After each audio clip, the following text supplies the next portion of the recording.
Good evening, good evening. We're about to start the meeting. Okay.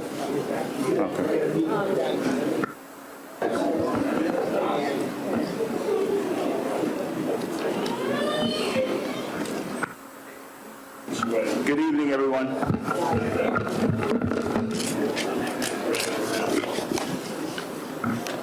A statement by the Board President.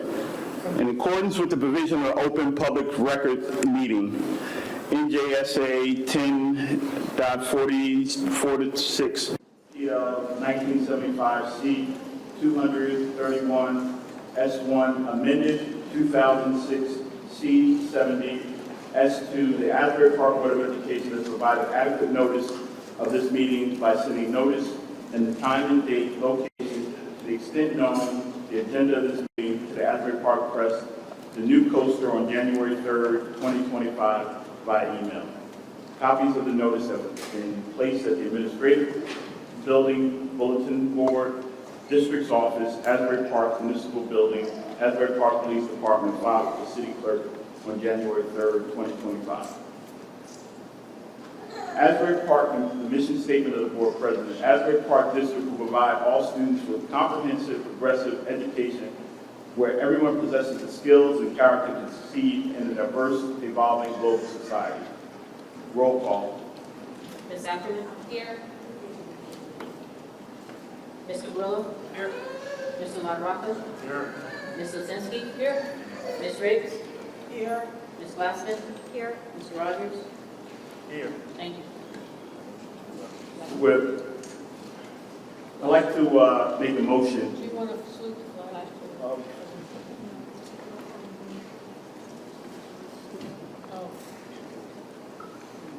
I'd like to make a motion to allow two of our board members who are away to join the meeting. Do I have a second? Second. Roll call. Is there discussion? Is there discussion? Questions, discussion?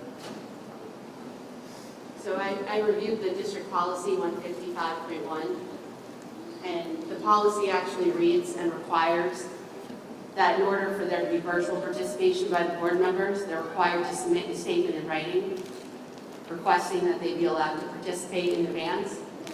That request should be submitted to the president and circulated to the entire board for the approval of the board. And in addition, once it's approved, there should be equipment set up so that the board members are able to participate fully, so that they're able to be heard, it should be amplified, so that everyone can hear. And that equipment was supposed to be set up for the meeting tonight. And they have to participate for the entirety of the public session. So it can't be like last time where there's only partial participation. So I guess my question is, has that all been followed? Because I've not seen a written request from Dr. Penda or Ms. Clark to participate virtually tonight. And then has the equipment been set up? They sent it to the board president and to myself, and the equipment is set up for them. Well, that's not quite right though, right? We were all supposed to know about it in advance and receive the written request so that we could review it. But if they're planning on attending, are they planning on attending for the entirety of the public session tonight, and we're going to be able to hear them? And the public will be able to hear them? Yes, usually that's standard. I know when I've been on board, I've tried to, unless we have technical errors, I try to participate in everything that's going on. So yes, they will be, and that's what we're at. So what's the equipment? It's through the laptop, and our IT person is doing it virtually as well. So as soon as they log on, that's how you were able to hear Mr. Grillo and Mr. Rogers last month. Well, Mr. Rogers last month, you heard him through the computer, and Mr. Grillo a couple of times as well. So, Yeah, Mr. Grillo was fine last time, Yep. when he did it. But last month it wasn't fine with Mr. Rogers. We couldn't hear him. He was on the Just phone. because his phone was down, No. and he couldn't stay on long enough. So you Okay. have to be able to stay on throughout the whole entire. No, I actually was on, and what happened, I don't know why, Teams, I was on for the first half, and then Teams dropped out after you guys went into the executive session. I was still visually on, but I couldn't speak. I don't know what happened with the mic. Okay. Well, I'd just like to go on record that we didn't properly follow the policy, so it was supposed to be circulated to the entire board.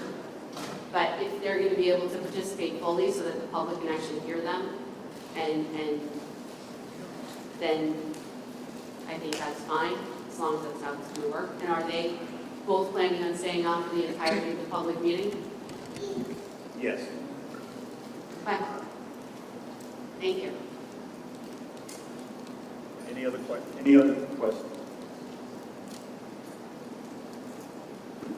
Roll call.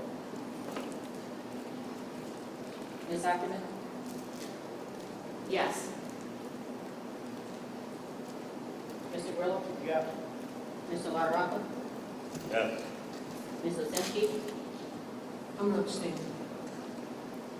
Ms. Riggs? I'm going to abstain. Ms. Waxman? Yes. Mr. Rogers? Yes. Passes. And they are both on remotely right now. Okay, also, we have an additional request. Because of the nature of our discussions, we'd like to actually suspend the policy to attend executive sessions virtually.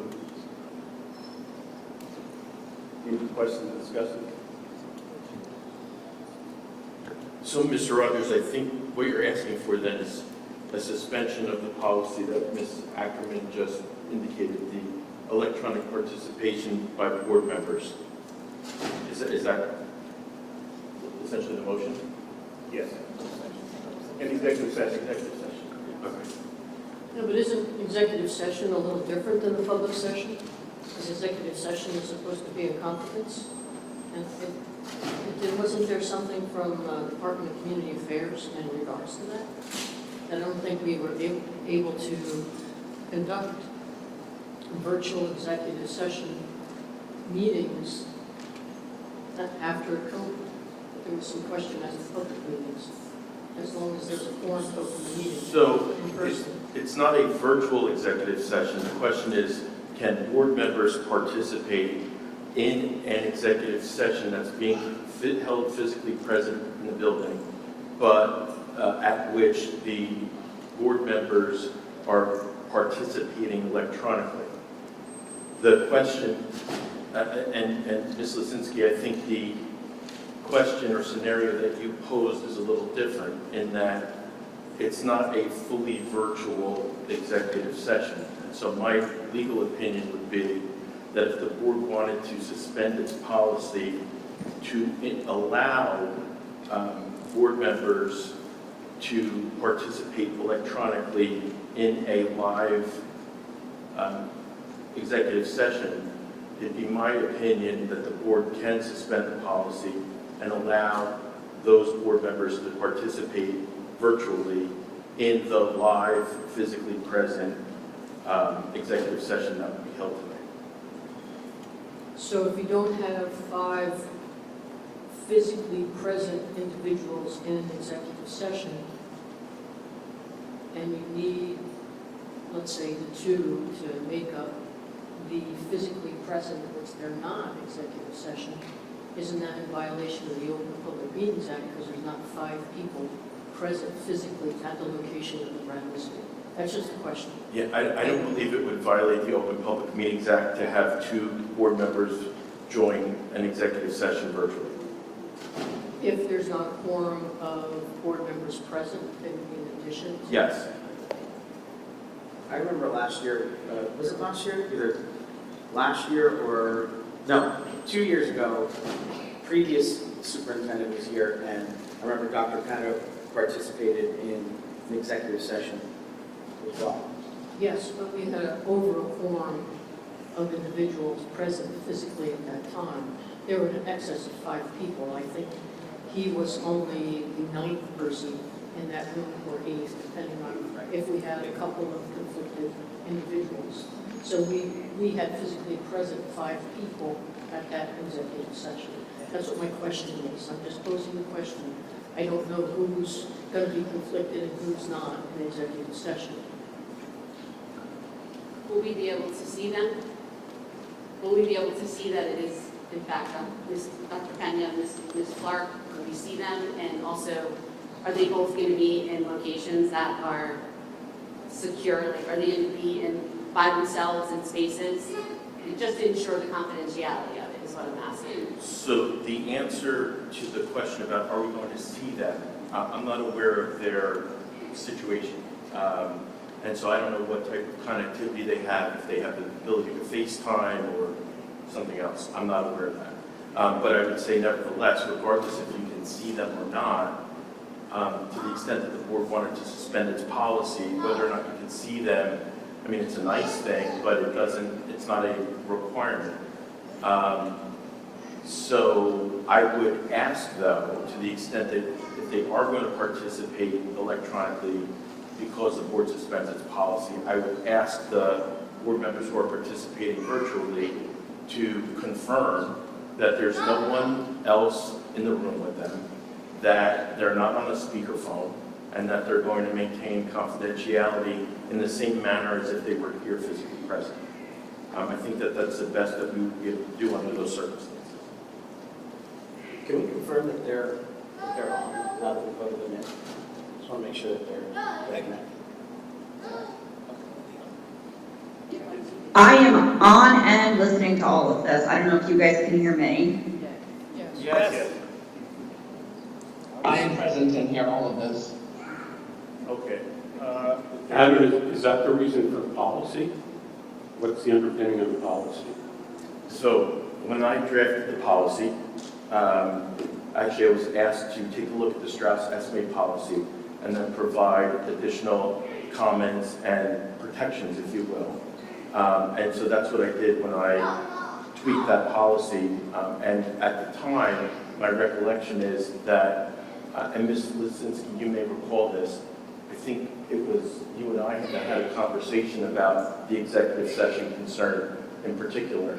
And it was a result of that conversation that that language was added into the policy as a result of our conversation, you and I, is my recollection. But this is probably now 5 or 6 years ago. If I can remember. Yeah, I just have a problem with executive session. So And that was noted at the time. And in that conversation, what was the underpinning for the policy with regard to executive session? The underpinning of the policy as it relates to executive session was to try and ensure that confidentiality would be maintained as best as we possibly could. And so it was the board at the time's decision to put those limitations on the executive session attendance. And that is why, that's the genesis of that language in the policy. It's purely because the board wanted to ensure that there was no leaking, if you will, of confidential information outside of an executive session environment. That is absolutely the reason why it was included. Any other discussion? Can I get a second on the motion? Second. Roll call.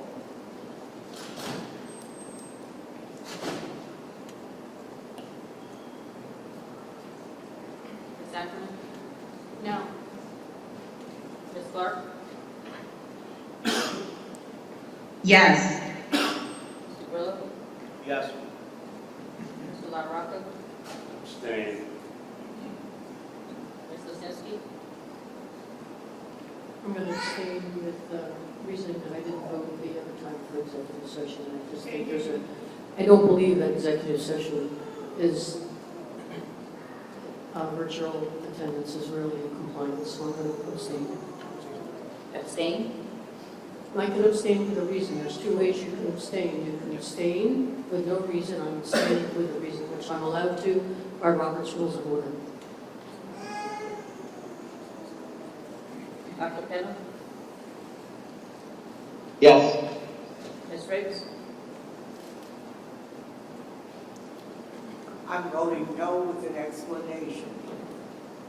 I believe in policy and procedure, and I don't think we should disregard a policy at our convenience. Our policy works that so that we do things in decency and order. So for that reason, I'm voting no. Ms. Glassman? Yes. Mr. Rogers? Yes. And let me make a statement that the transparency and the issues that go on in this district day to day have to be addressed. And trying to keep transparency, to keep people in this district running, we have to make decisions sometimes that have to equate to getting the job done. And I've known in the past years, people talk about not having forums, not having other things. People, even when they're out, want to make sure that this will be done. And I think we should appreciate the fact that they still want to be involved in making these decisions, even outside of what the realm of what their time limit is. So next, let's have a flag salute.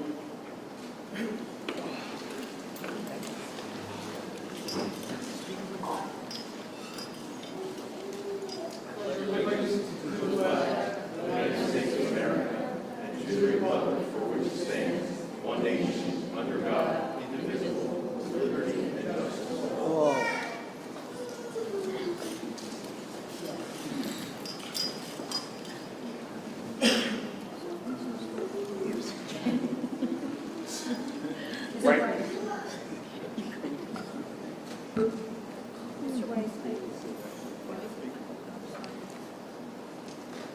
I note that the purpose of this meeting is to consider the employment contract of the superintendent. Legally, does tonight's consideration require a public hearing? Can't hear you.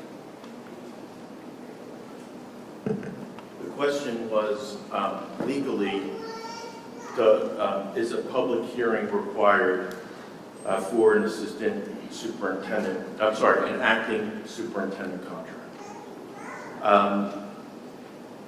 Let me be very specific.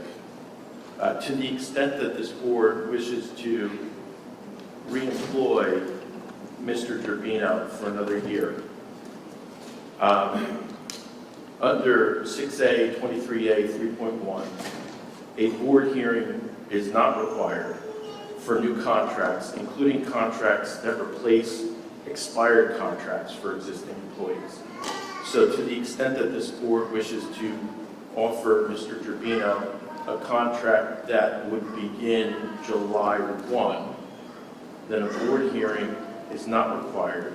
I am aware that a board hearing was advertised, and the statute specifically says, the code section specifically says that a board hearing is not prohibited, but it's not required in the circumstances and situation that we're currently in, to the extent that the board wishes to offer Mr. Gerbino another contract starting July 1.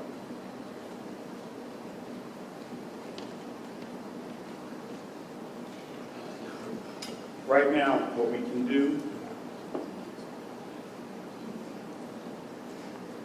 Mr. President, aren't there any awards today for children or students and other individuals? Wouldn't that be better if we proceeded with that so that they don't have to sit through a regular meeting if they have someplace else to go? That's just my suggestion.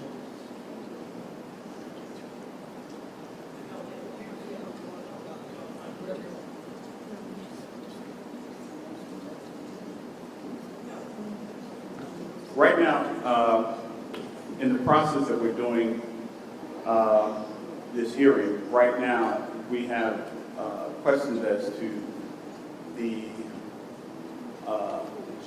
members that can vote and if they can. And I would like the attorney to give us and address those concerns as to who can vote on a contract for Mr. Trevino. Okay, things are about to get interesting. And the reason being that out of the 9 board members that sit on the board, I am aware as late as last night, or maybe it was this morning, Ms. Ackerman's email. She'll tell us when that was sent to me. I think it was yesterday. I'm now aware that there are 5 board members who are conflicted from voting on Mr. Gerbino's contract, to the extent that this board wishes to give Mr. Gerbino another contract.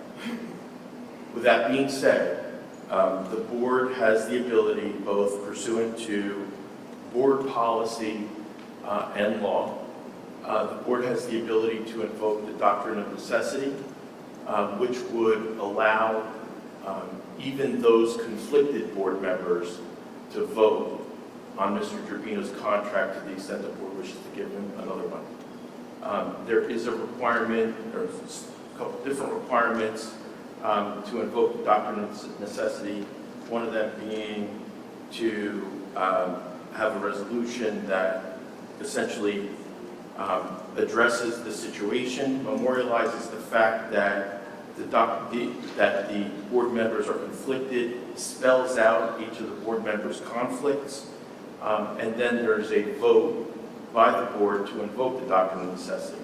Once the doctrine of necessity is invoked, then all board members can participate, even those who are conflicted, should they wish to do so. It's not compelled, or they're not required to participate, but they certainly can. And the board is required to post the resolution and notice of the use of the doctrine of necessity for 30 days. And the board is also required to provide a copy of that resolution to the School Ethics Commission. So if that's the scenario that we're talking about, we're giving Mr. Gerbino, or considering giving Mr. Gerbino another contract, under the circumstances, it is my legal opinion that the doctrine of necessity would need to be invoked in order to proceed. So we need to explain to the public each individual's conflict. Yes, and actually, because I was a Cub Scout, and I try to always be prepared, I prepared a resolution. Sorry, Mr. Weiss, so we do have to do a 30-day notice of the doctrine. Now, when I said the 30-day notice, it's once the doctrine is invoked, there needs to be a notice that has been posted that the doctrine was invoked. And that notice needs to be posted and remain posted for 30 days. It's not that it must be posted 30 days in advance. And so what's the purpose of the 30-day period? Can members of the public object? Is there what's the reasoning? No, the code requires it. Okay, just to notice that that was done. So, Yes. thank you. The other thing is we have not seen the resolution, so we can't make comments on it. Do you have copies of the resolution? I have one copy that I prepared. It's a standard. I can read it aloud for all to hear. Can I get a copy of it so I can read along with you if I have to make a note? Please. If there's a copy machine available. I think it would be to each board member's advantage to have a copy so we can read it. So, Mr. President, is it okay while we wait for the copy to be made to do the acknowledgements to the kids? Yes, while we're waiting for that, we can do the presentation for our staff and students.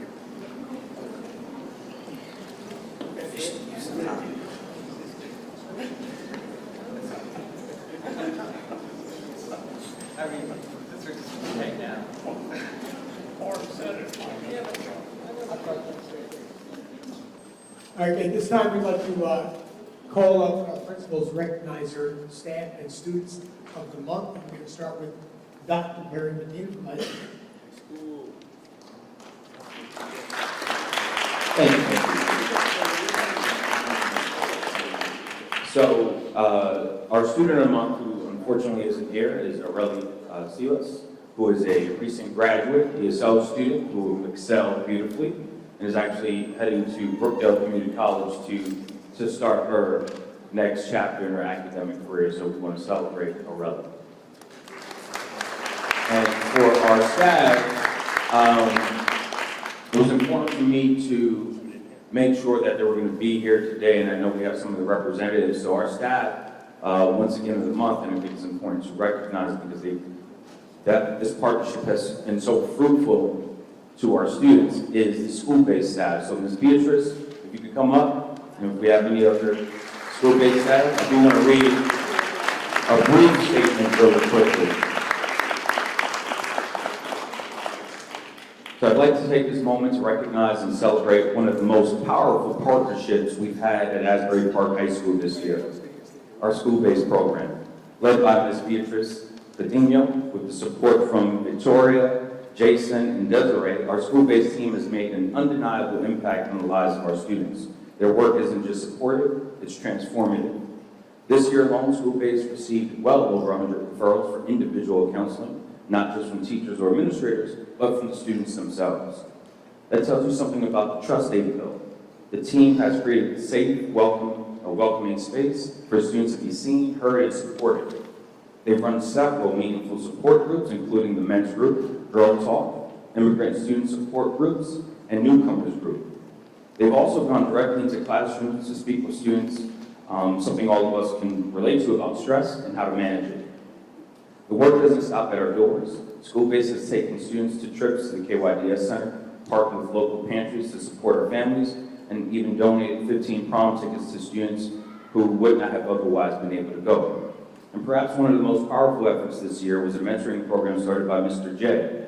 10 of our students mentored middle schoolers, and were celebrated with various gifts and awards, just as a small token of the big difference they've made. We've also seen meaningful workshops on healthy relationships, job readiness, hygiene, and mindfulness, often in collaboration with trusted partners like 180 Turning Lives Around, Gear Up, and KYDS. All of this builds a foundation not just for academic success, but for stronger, healthier lives. And sometimes it's really just a simple thing as a snack, a safe place to sit. Countless students stop by just to say hello, and sometimes that hello does make the biggest difference. So to our school-based team, led by Ms. Beatrice, thank you.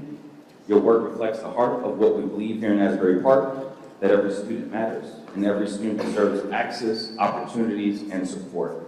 So we're proud to have you part of our school community, and thank you very much.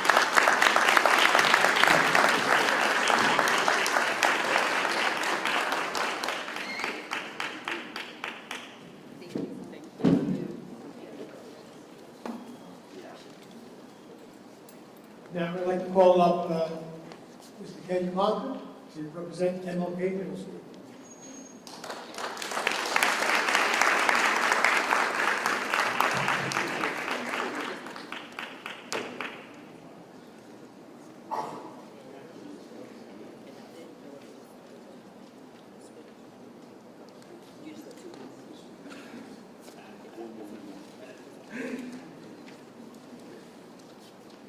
Good afternoon, everyone. Our first, and I don't believe he's here, I didn't see him in the audience, but the first person we're going to honor is our athlete of the month, Kevon Crawford. He was a basketball and track superstar, but more importantly, he is a well-rounded young man, extremely polite, believes in his academics, and showed true leadership skills throughout the middle school this year. So shout out to Kevon Crawford. Our second, this is our student of the month. This young man also is not present, but it did my heart justice that the school picked this young man. He has been dealt a lot of challenges in his life since a young man. I know him personally, have seen him in the city of Newark many times. He's resilient, peaceful, polite, and one of the things that stood out, he volunteered this year to run the PPSIS store, and that is an incentive store where we reward students for positive works. None other than Monty Billings is our student of the month. And if you know Monty, he's an extremely pleasant young man. And both of those students are 8th graders who matriculated, will be with Dr. Medina next year at the high school level. Our last person, and I had to think hard, I actually ran back there and said, is this your second time winning this year? Because I just assumed, because she's at every board meeting, she played, she brought our band down for the first board meeting. She participates in all the different parades in the community. She was a participant at the homecoming at the high school. She put on a flawless presentation for Black History Month. She turned around, had a minor health setback, but pushed and pushed and pushed to get back to school, which I told her, please take your time. And she wanted to take conference calls while she was on her bed of affliction. And I said, absolutely not. But she's just, and they came back and put on a phenomenal spring concert where students wrote their own music. And I even shared one of the pieces with our superintendent that one of our students wrote a piece that the whole band played for our spring concert. So none other than Ms. Peterson is our staff of the month. She makes me want to pull out my saxophone back from 8th grade to try to play it again. Thank you so much, Ms. Peterson.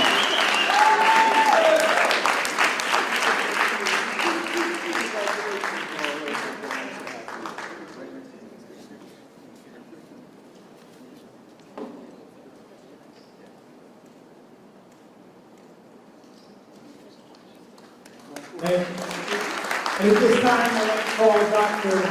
Schultz from the Bradley Elementary.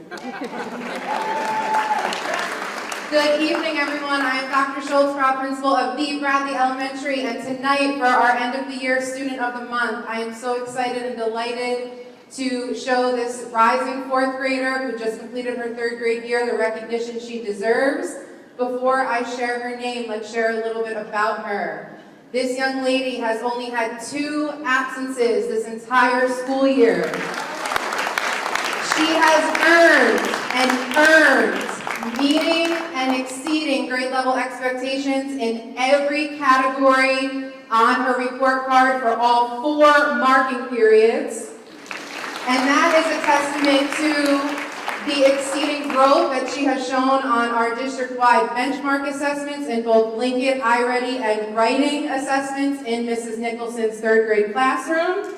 And then also she exhibits great character. She is kind, she has shown perseverance. Mrs. Nicholson describes her as a true leader in her classroom, and I am proud to say that she has received numerous Student of the Month nominations from various staff throughout the entire school year. So first, Mrs. Nicholson, please come up and join us in welcoming your student. Come on, come on, come on. And now joined tonight by her wonderful family, including her lovely mother and father, Miss Kenny Pierce. Please come up. Family, please come up as well.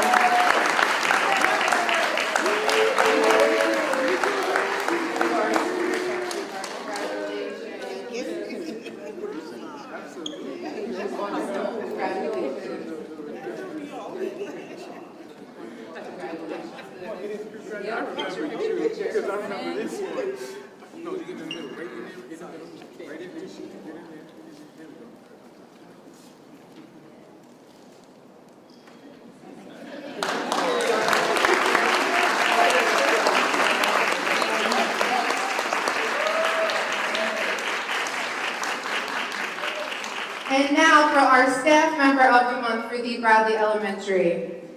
This is a staff member who just exemplifies grace and patience both in and out of the classroom. I cannot say enough positive things about her. I've had the privilege of working closely with her for many years in different capacities.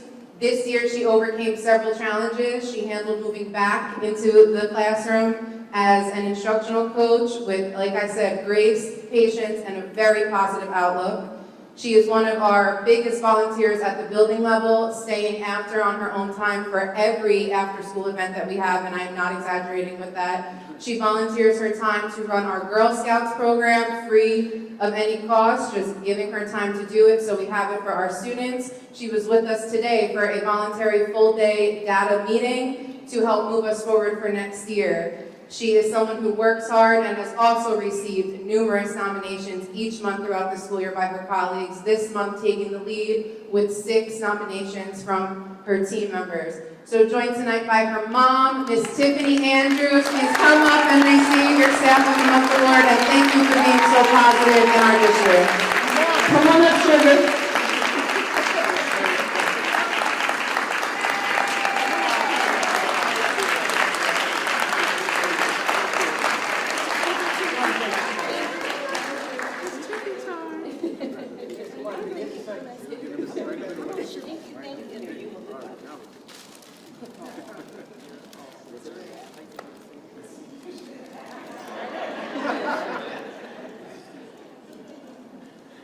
Thank you, everyone.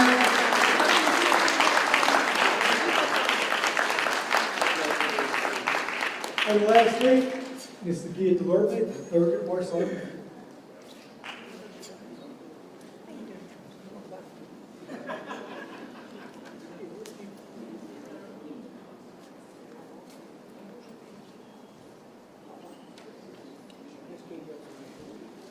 Good evening. My name is Mrs. Delorme, and I'm the building principal at Thurgood Marshall Elementary School. And the first presentation, I would like to ask student Herbley Collins to come up, please. My student of honor.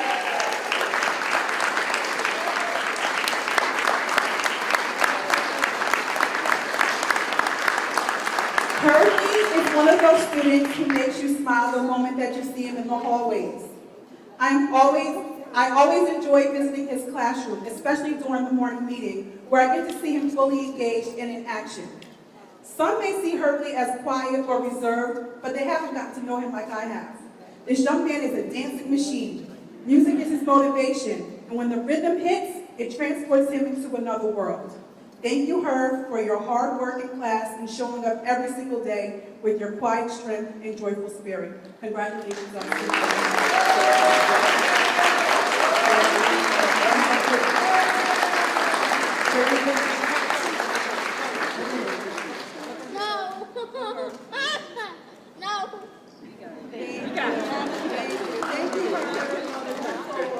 Congratulations.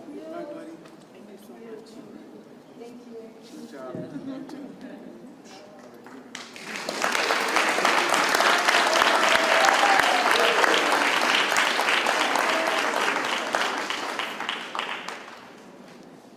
At Thurgood Marshall, I'm in a very unique situation. I'm lucky enough to work side by side with Miss Jackie Philhauer because she's the supervisor of the early childhood department. And I would be misleading you if I did not tell you that these words were written by her. So, I would like to ask Miss Katie Olson and her family to come up.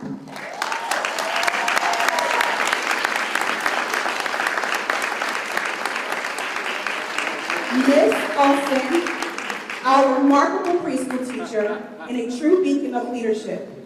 Ms. Olson embodies what it means to inspire and engage with both her students and staff in a way that is truly transformative.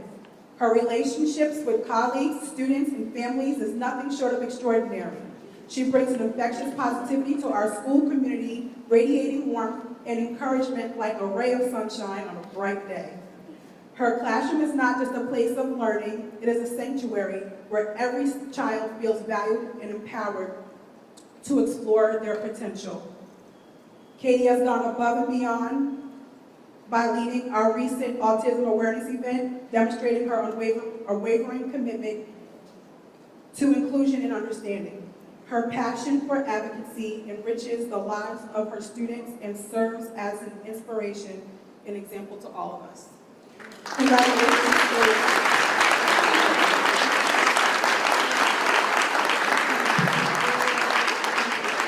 Ms. Philhauer, can you come up for the picture, please?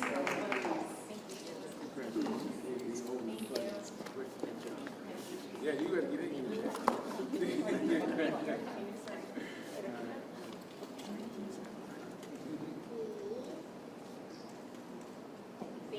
Thank you. Again, I want to thank all our staff and our students and congratulate for a great job. It's been an incredible year. We've made some incredible strides, and we're going to see those strides come end of July, beginning of August, and the state will look at us differently. So thank you, everybody, for all the hard work.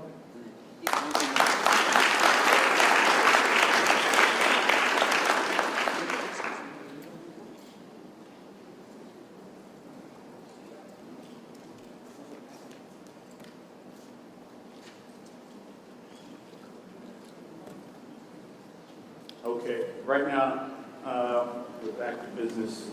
I'm going to ask the attorney to read the doctrine of necessity.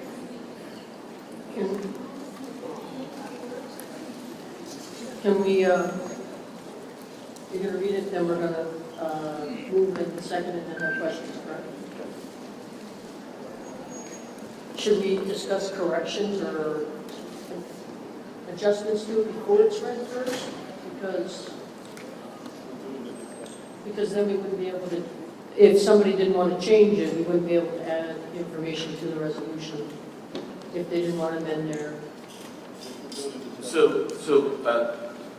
Hearing your concerns, Ms. Lisinski, I would recommend that I read it aloud and then we talk about any adjustments and then make a motion in a second. Okay, I'll agree with that, thanks.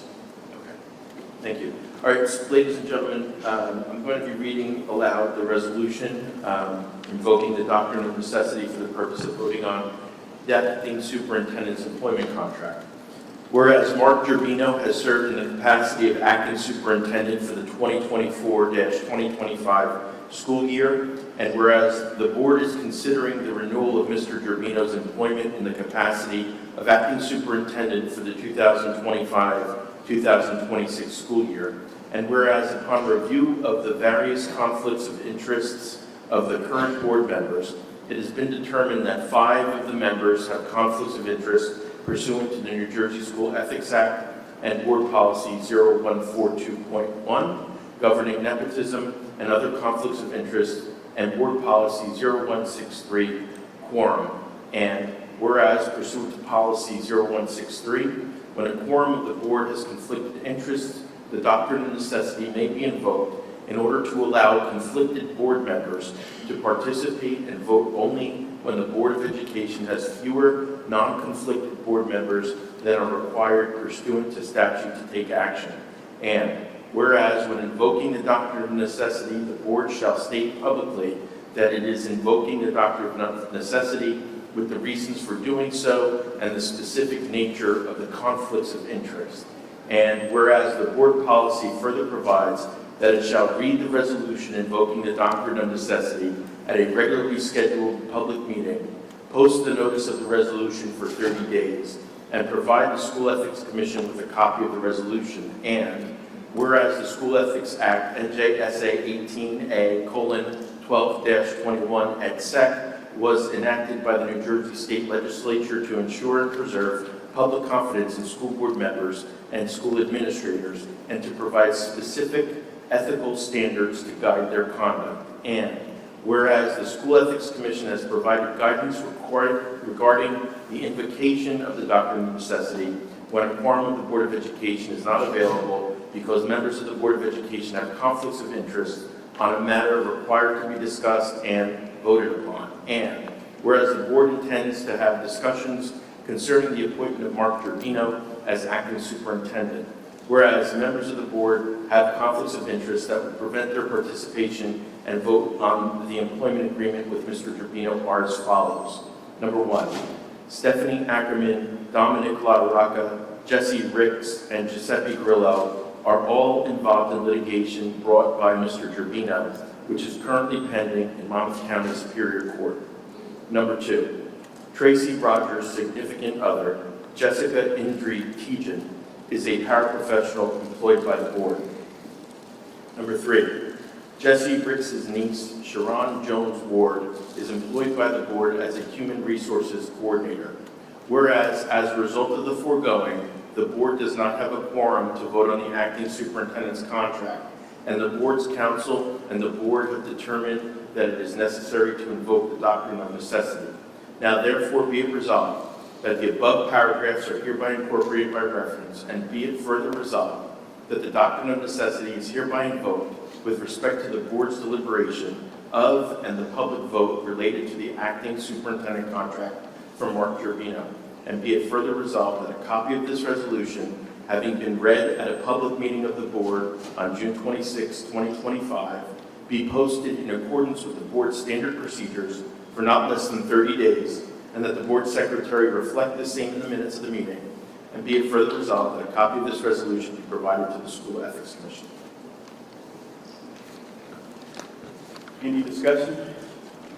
I have a question. So number 1, should it read that Mr. Trevino initiated litigation against the 3 board members? Because Mr. Grillo wasn't involved in the beginning of that, I understand. It's my opinion that the way that it's drafted accurately reflects the conflict.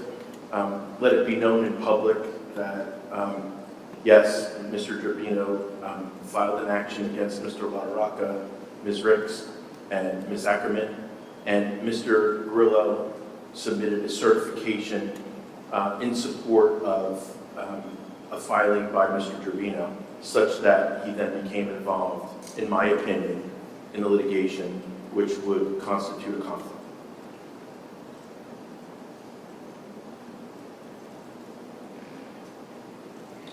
So the other question I had, because, think about these things, is if you initiated your own participation in a litigation, can you vote to nullify that by invoking the doctrine of necessity so that you can participate? Because I know that Mr. LaRocca, Ms. Ackerman, and Ms. Ricks did not involve themselves, they were involved by the action.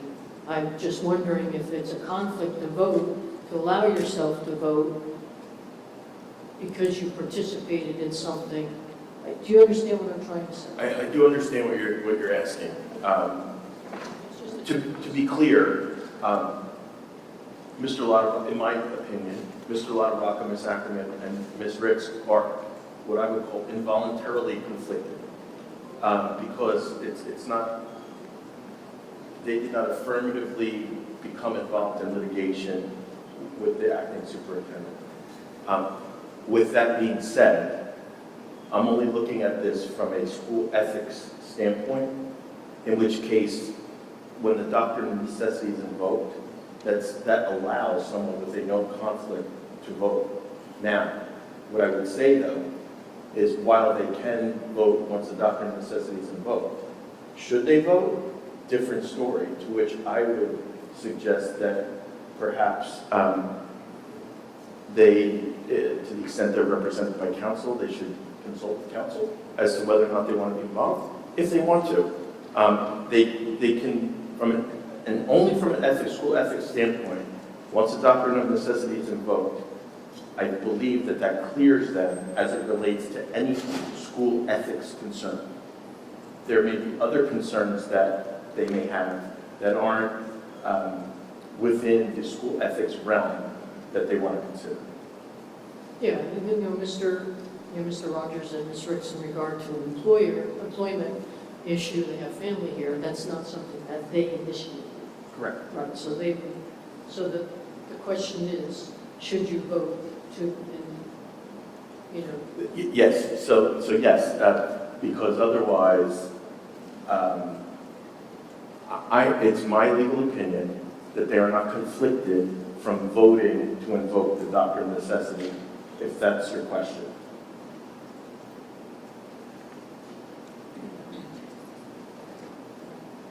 it's very interesting.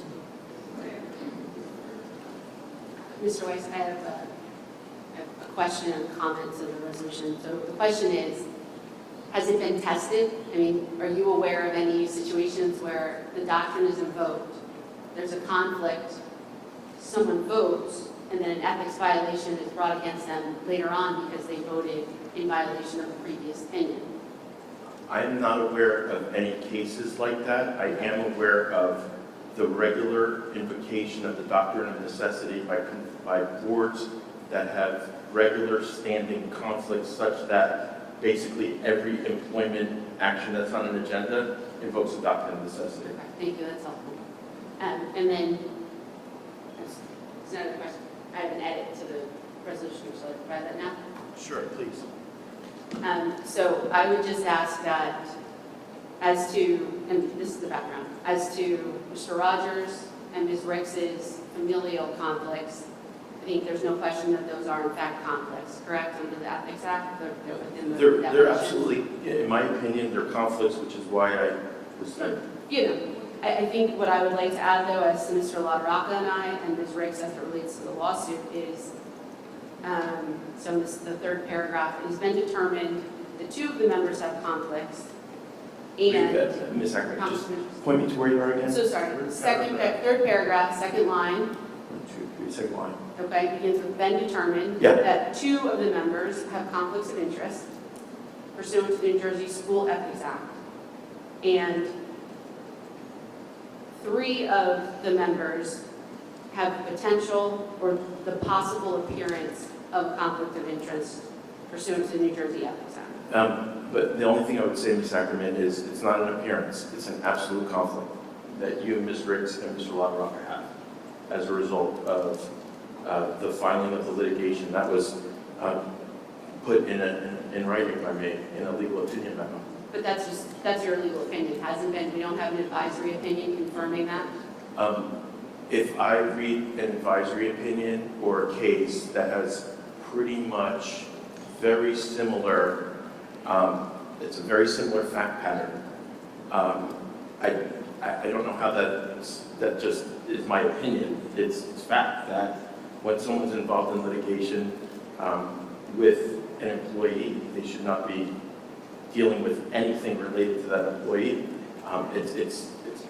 It's quoted in my legal opinion memo. So while my memo is styled as an opinion, it's pretty darn close to gospel as far as it relates to when a board member is sued or involved in litigation with an employee, that board member has a conflict with that employee and should abstain from anything to do with that employee. Again, we can, and to be clear, the language of the resolution is not up to me. To the extent that you'd like to change it and the majority of the board is okay with it, then great. I just, wanted to raise, the issue that it's pretty darn clear to me that it's a conflict. While it may be my opinion, I would imagine that it'd be hard pressed to find someone that didn't agree with that. The last thing I would like to ask is, just procedurally, the Ethics Commission does review the document, and they do make their own determination of whether it was invoked in compliance with statutes and ethics. Yes, they're going to absolutely read this. No, I just wanted everybody to know that, so. Yep.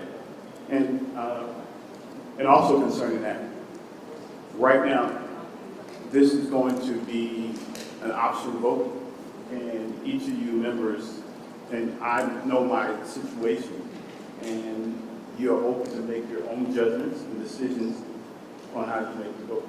So I think us doing this, one, establishes that we have to have a superintendent going into next month, July 1st. No, this district will not have a person overseeing this district.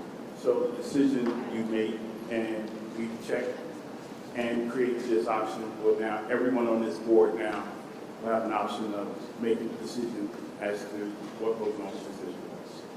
So if there's no more discussion. Mr. Rogers, I have one more item to follow up with your comment, is that, yes, he is correct that if by July 1st we have to have an acting superintendent, because we do have a superintendent. But the board could have, if they had wanted to, and had a discussion about the reappointment, which we really didn't have, because it wasn't brought to our attention. It was brought to by the board leadership. It was brought to our attention by the state monitor last month. So that there was no room for discussion about whether we were going to renew or not renew or consider something else. I just wanted everybody to understand that we actually didn't have a discussion about this particular situation, just so everybody knows. So we're now here trying to figure out how we're going to deal with it because we have so many conflicts. Actually, Ms. Lisinski, factually, what you just said is not correct. I specifically asked you on 2 occasions to discuss the situation about the appointment of an acting superintendent, and you told me that you would not discuss it with me. it's to be a discussion with the full board, not between board members, not between individual board members, because there could be a violation of the Open Public Meeting Act if you ask 5 different people, which would be a quorum, and consider like a telephone chain, and that is a violation. So the only discussion I would have is an executive session with the full board about the situation, which we did not have. I'm not going to have a personal conversation with one board member. I want everybody to hear my own opinion and my own situation that I would bring to the board, not one-on-one. Thank you, Mrs. Houston. Right now, let's continue on with that, since there's no more discussion. Do we have a motion to invoke the doctrine of necessity? I'll make the motion to invoke the doctrine of necessity and adopt the resolution as proposed. Second. Roll call. Question? I'm sorry, question, discussion. I see none. Mr. President, I do have one little thing that I just saw. We just make sure you spell my name right in the thing, just in case like Giuseppe Grillo comes on the board at some point. Thank you. Roll call. Second. I'd like to abstain, but I have a comment I'd like to have added to the record. I think my first comment is just that any problems that we're dealing with right now up against a very short deadline, the making of the board's own actions. There was no discussion, as Ms. Lizinski said, of the full board. No discussions even began before the beginning of June. It's a 12-month contract. So there was dereliction, I believe, by the leadership in getting this done in time so that we didn't have to go through all of this, have board members dialing in the middle of the night and invoking the doctrine of necessity. So, having said that, I'm going to abstain from the vote. Ms. Clark? Yes.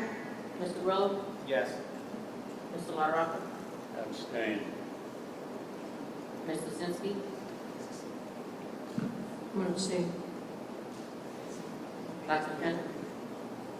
Yes. Ms. Riggs? I recuse myself.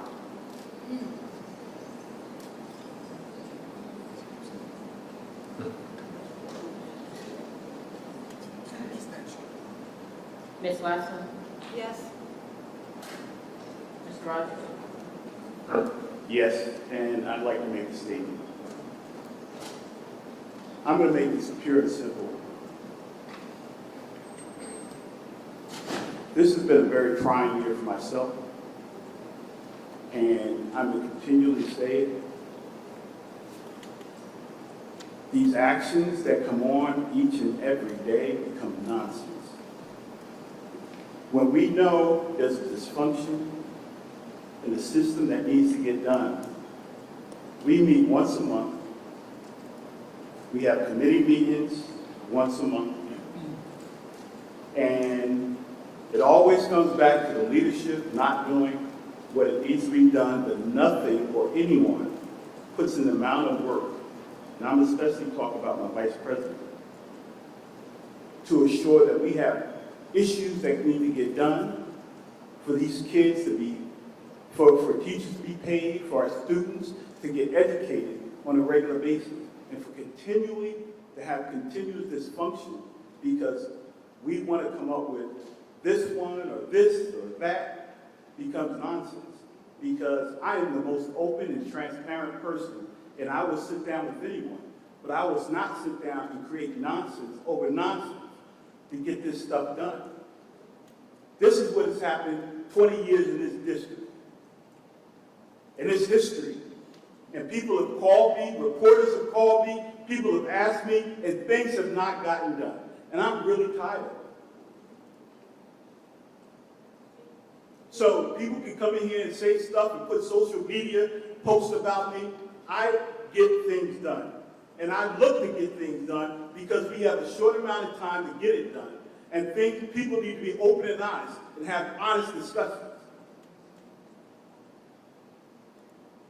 And maybe this needs to be said so people can wake up.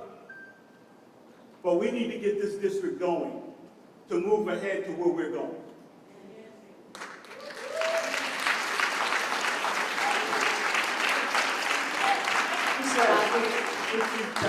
Mr. Rogers, I have a question about your comments. So, we're sitting here as a full board. The contract expires on June 30th. The resolution that we just read, most of this dais read it for the first time just now. And so, no one here is trying to create nonsense. We are in fact trying to get transparency. Because transparency, transparent government, would have been sharing this resolution, or maybe not the resolution, because I know Mr. Royce is very busy and we appreciate all he did today to get this together, advising this board yesterday that there would be a resolution so that we might be prepared with questions and comments about the resolution. And as for the nonsense you're referring to, if it's the policies of this school district, then I take exception to that, sir. Because the reason the policies exist is to provide the education for the children of this district in a meaningful, proper, efficient, and unbiased way. And that's why I bring those things to your attention, the attention of the community and the attention of the entire board. Because frankly, discussions among 1 to 2 to 3 board members is the opposite of transparent governance. So, to that I say, we are in agreement, Mr. Rogers, that we need transparency and we need the nonsense to stop. And so for that I say, let's all work together on a regular basis. Thank you. And that is why you waited until 5:48 p.m. yesterday to send out an email that created this exact situation. The doctrine of necessity never, ever would have been brought up had you not identified the situation that generated it. So Wendy, please. the situation that generated... No, Tracy, no. Ms. Glass, Tracy, Ms. Glassman just made a complete and total misstatement. The issue that requires, the fact that caused the need for the doctrine of necessity was created on March 1st, 2025, when Mr. Grillo opted to interject himself into the lawsuit brought against myself, Mr. LaTorraca, and Ms. Ricks. That's when the issue was created, Wendy. I apologize that I'm very busy, and I missed the fact that no one made that information clear to Mr. Weiss before he issued his opinion, and I didn't notice that until last night when I was preparing for the meeting, because I do have a job, Wendy, and so I apologize that I missed that on my first read, but the fact of the matter is, and make no mistake about this, the issue that caused the requirement for the doctrine of necessity was Mr. Grillo's interjection voluntarily into a lawsuit that had nothing to do with him. So, I will ask you to correct the record on that because that is not true. Actually, it is true, because but for making us aware of that, this resolution would never be drafted.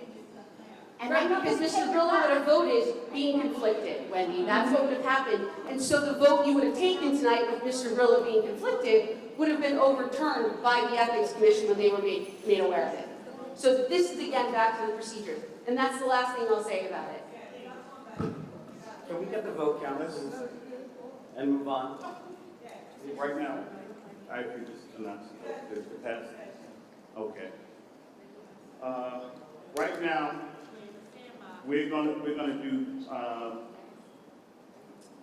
out of order because this is a hearing, but there are a lot of people here, and as we say, I think everyone's voice matters. So what I want to do is open it up to public comment and have people. We did not vote yet, Mr. Oh, Rogers. I'm ready to go. So I would suggest we call the roll. Well, just so you know, it's so confusing, really. The vote passed. We have the vote passed by our BA, and the next step is to open up for public comment. And I'd like to read the comment. In accordance with the board policy 0167, the Asbury Park Board of Education recognizes the value of public comment on educational issues and other matters of importance and provides members of the public an opportunity to express themselves on school matters of the community interest. The public comment session of the meeting is not a question and answer session. All public comments shall be directed to the board president or the presiding officer of the meeting. Members of the public who wish to make public comments must be recognized by the presiding officer, provided his or her name, municipality of residence, and group affiliation if applicable. All public comments shall be directed to the presiding officer and limited to 3 minutes in duration. Members of the public who do not follow the foregoing rules or interfere with the orderly operation of the board meeting may be removed from the meeting. Thank you. Tracy, can I just confirm status? There's been a full vote on doctrine and necessity, and there's been a full vote on the motion. No, there hasn't been. On the doctrine and necessity. Yes, there's only been a vote on whether or not to invoke the doctrine of necessity. But Ms. Brown, did that pass? Yes. Okay, so then what's next? Do we need to vote, when do we vote, when does the board vote on the? I'm gonna let the public have comment. And we're doing public discussion, and then we're voting on, then the board's voting on the contract.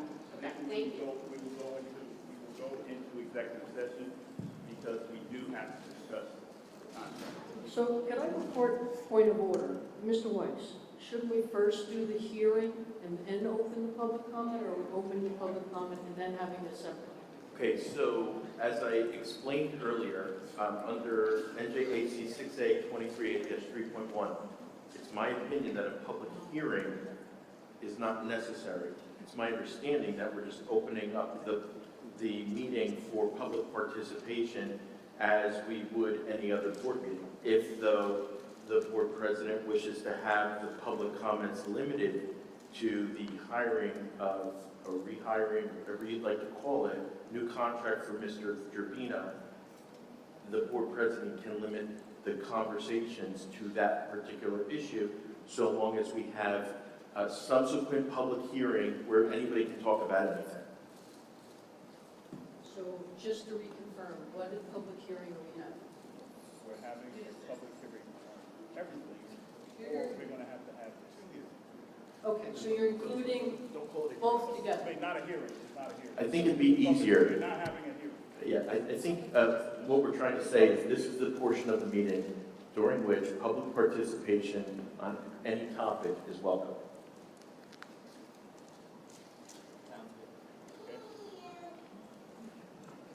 Thank you.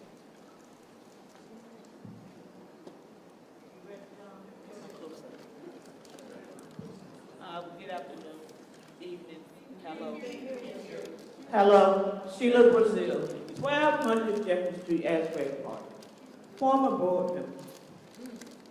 Well, when I was board member, Barbara, we was on there together, and as the president would call it, we had a problem, and we called it individually Sure. and asked a question. So, I'm sorry. Please, I'm sorry. please, all comments to me. Okay, Thank you. Mr. Rogers, excuse me, I apologize. But, you know, I need to ask a question. Why are you here? Why are you here? Because, okay, we're moving forward finally. You say you're about the kids, but it's not about the kids. If some of you can't have your way, then you want to pout like little kids. Y'all are grown folks. Come on now, let's get real. It's ridiculous. It's not about having your way, it's about educating our kids in this district. And you've been here long enough to know, and I'm just shaking my head because, you know, it's so sad. And people, you more worry about your taxes than you worry about the kids. Something's wrong with that damn picture. I'm sorry for the profanity, but it's in the Bible, so I can say it. So, you know, let's get real. You're not about our kids. You're here because your taxes went up. Well, I hate to take the city take the taxes up to at the school board. So if you can't afford it, like I told you last month or the month before, start cooking at home, stop eating out so damn much.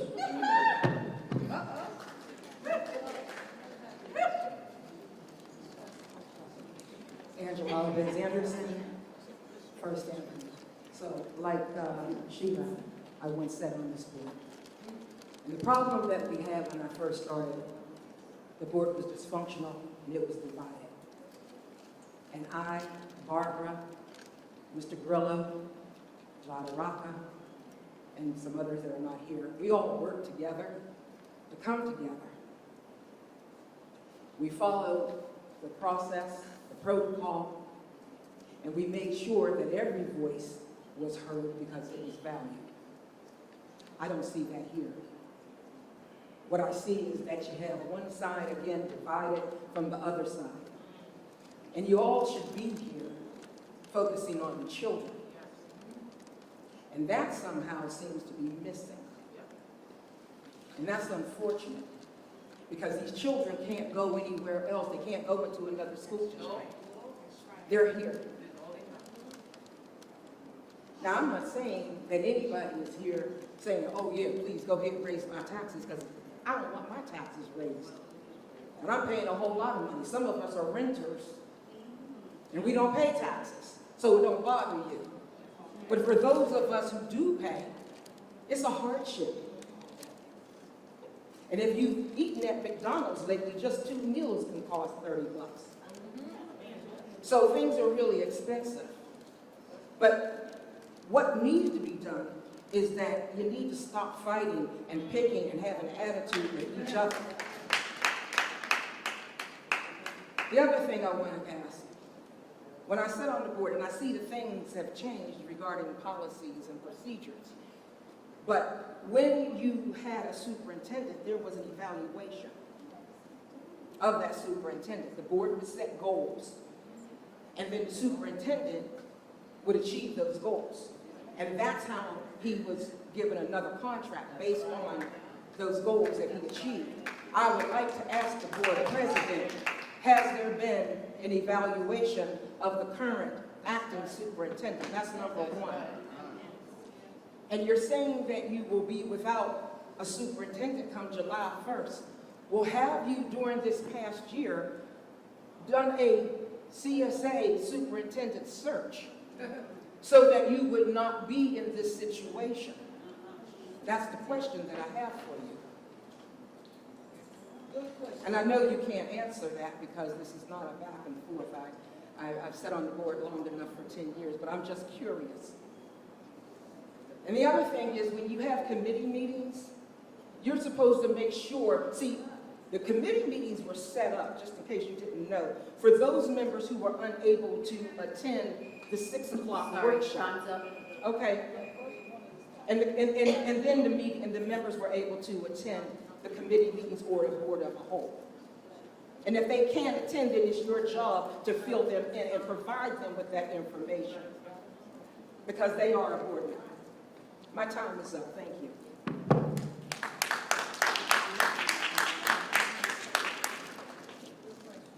Good evening. My name is Ina Sumner. I reside at 1101 Banks.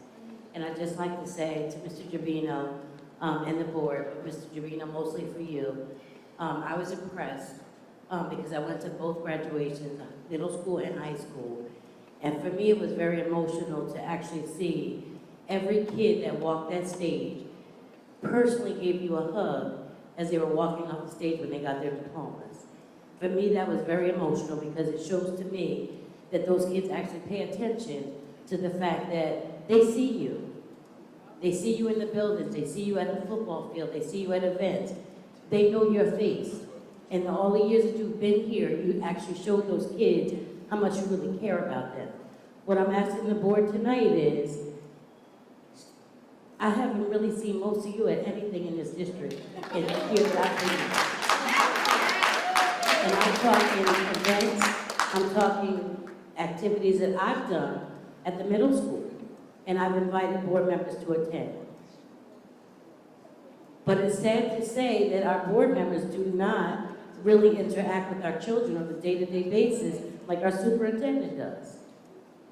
Because the same face they see sitting here at night, and I have a really bad problem, sorry Joe Grillo and whoever else was rushing parents out of this facility.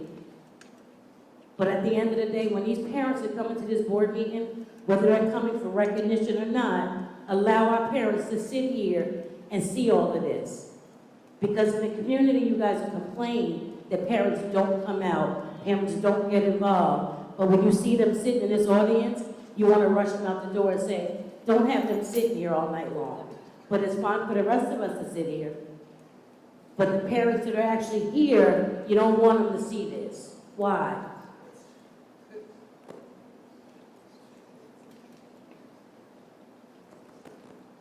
The worst part for me is, being in this district as long as I've had, my worst fear is you're going to start losing more and more children out of this district than you will with kids coming into this district. Because you have a lot of parents that are going to start seeing this dysfunction with this board again after 15 years, and you guys are still doing it. So parents are going to start pulling their children out of this district and taking them elsewhere, and where does that leave the rest of you when those kids are no longer here?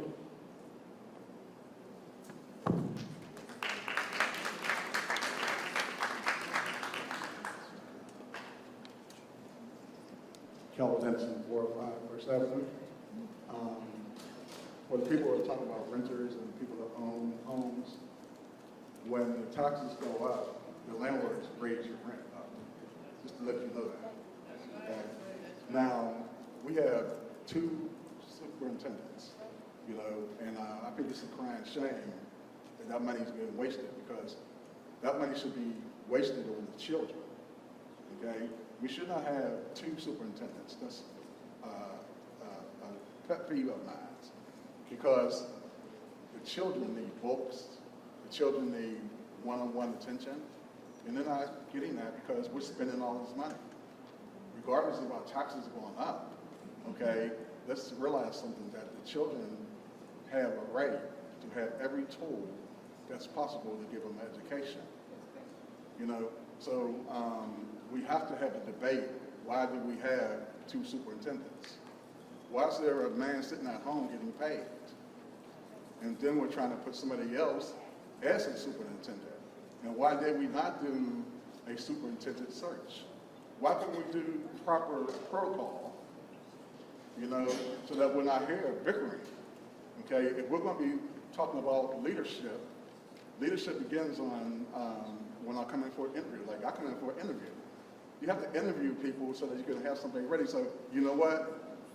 We got 3 candidates that we want to consider for being superintendent. But we cannot pay 2 superintendents. That's not right. Because I'm going to tell you, you can say because you rent, okay, that's not going to affect you. Your landlord's going to raise your rent because you got to pay taxes. Yep. Right. Okay, so homeowners and people who rent pay taxes. Okay, remember that. Okay, so we need to get a hold of it on this and the way this money is being spent so frivolously.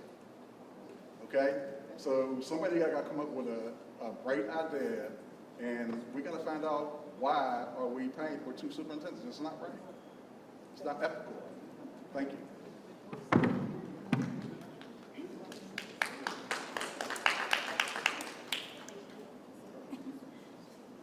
Good evening. My name is Milagro Gomez. I work in the community for over 11 years. I work for SCOC. I just wanted to say there has been cuts currently in the Office of Federal Department of Civil Rights Department of Education, and a bill that is possibly going to be cuts on IDA Title I. How is the district going to address this? That's all I have.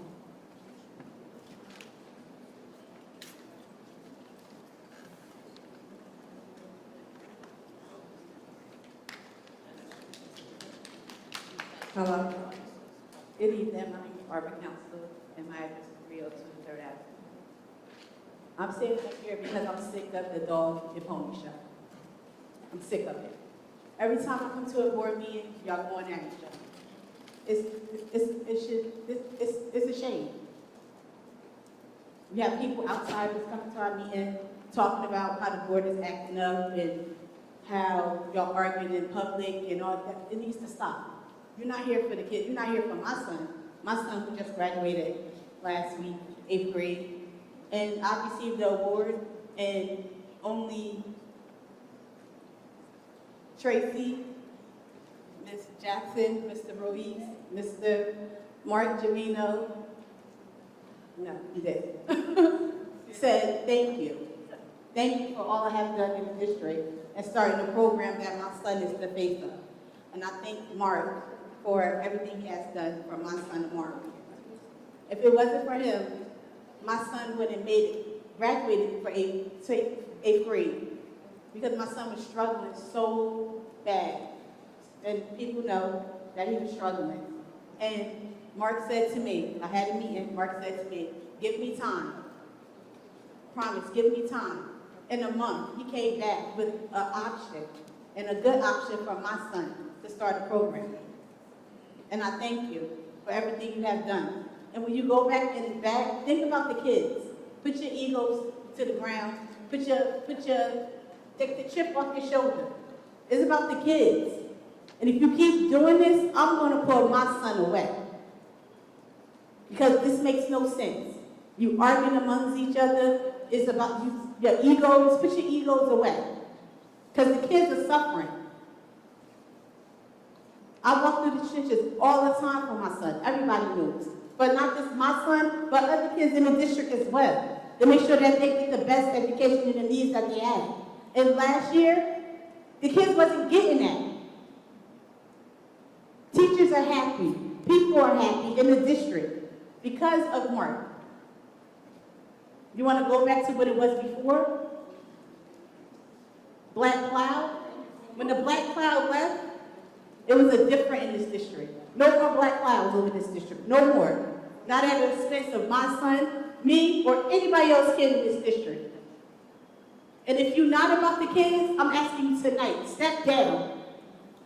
Don't come here with aggravating this district. You need to step down now.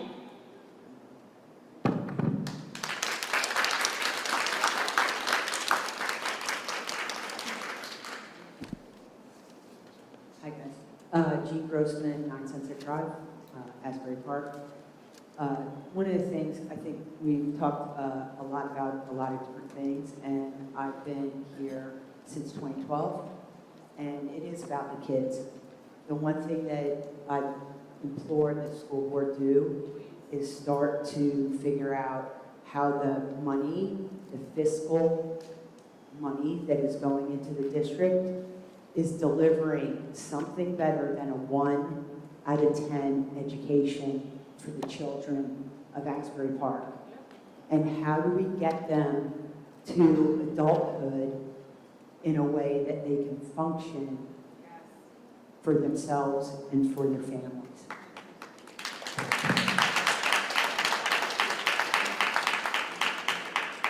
Felicia Simmons, Sewell Avenue, Asbury Park, resident for 9 Life, former board member. I just want to make something very clear. The only job, the only true job of a board of education as a former member is two things: to write policy and to elect or hire a superintendent. That is the only thing. You can get caught up in everything else, which it seems that everybody else is, the personalities and everything else. How much you like a person, how much you don't like a person. But the policies, the standards in which you set here is the job of the Board of Education. So when you do not follow policy, right? When you do not follow and you lead by emotion, and I'm an emotional person, but where I could never be slapped is, Barbara can agree, I follow policy. I read up on it. I know it when I sit down. I don't ask a question I don't know an answer to. I don't play on people's emotions outside because they get caught up on things when my job is my job.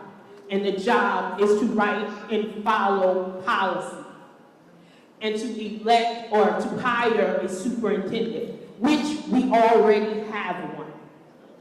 And since we already have one, and we didn't go out for a search, nor did you have a community meeting on the direction that the community wants to go, because you are a reflection of what the community wants, right? Your job is to reflect what the community wants. That's the object of an elected official. Because I can't sit there and write the pen for you all, but you're supposed to reflect my wants. So if it's taxes, that bothers a person. Hence the taxes, and it's relevant for how people stay here. There's a reason why there's barely any children left in this area, right? We have to be able to afford to live. And as a renter, not an owner, my rent went up $600. $600 in 1 year, right? $600, right? And if my son is grown, but how can I raise a family with that jump when our wages don't go up? And there's no stability across the board. But when we sit here, so we reflect taxes in our children, raising our kids, following the policies so we don't come back 5 years later, 10 years later, 2 months later, right? When you follow the policies that's written, how they're written after you go, what you leave behind is the policies and things that you put in for somebody else to follow. So when we sit up here and make these decisions, and I suggest giving a 30-day, because again, you can't bind another board to a decision made by you, and there might be a completely new board.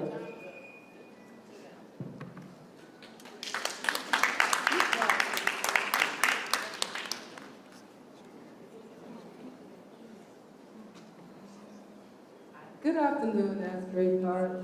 My name is Nancy Phillips, and as I sat in the corner and watched y'all argue and fight amongst yourselves, only thing I thought of was, I told the parents so, I told the parents so. Everything that y'all are sitting up here arguing about, I've been telling the parents for months, maybe years. Everything that y'all are arguing about, it's all over the Asbury Park Press. It's all over Channel 12. It's been on social media. Everybody knows that y'all can't pass basic skills. Everybody knows that it's the corruption going on. Everybody knows that the football coach was drunk, walking all over the football field. Everybody knows that the grades was doctored. Everybody knows that a boat was allegedly bought by the board. The stuff that y'all are arguing about, we already know. It's not news. We already know that y'all was vandalizing everybody's cars. How can y'all expect the students? How can y'all expect the students to behave when the board can't even behave?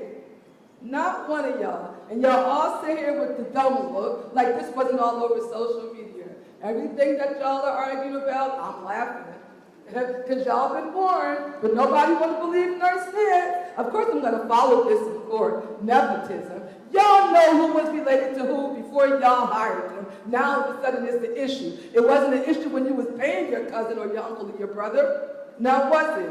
And in my opinion, y'all lawyers should stop giving his opinion and start stating facts. And that's all I got to say. Next.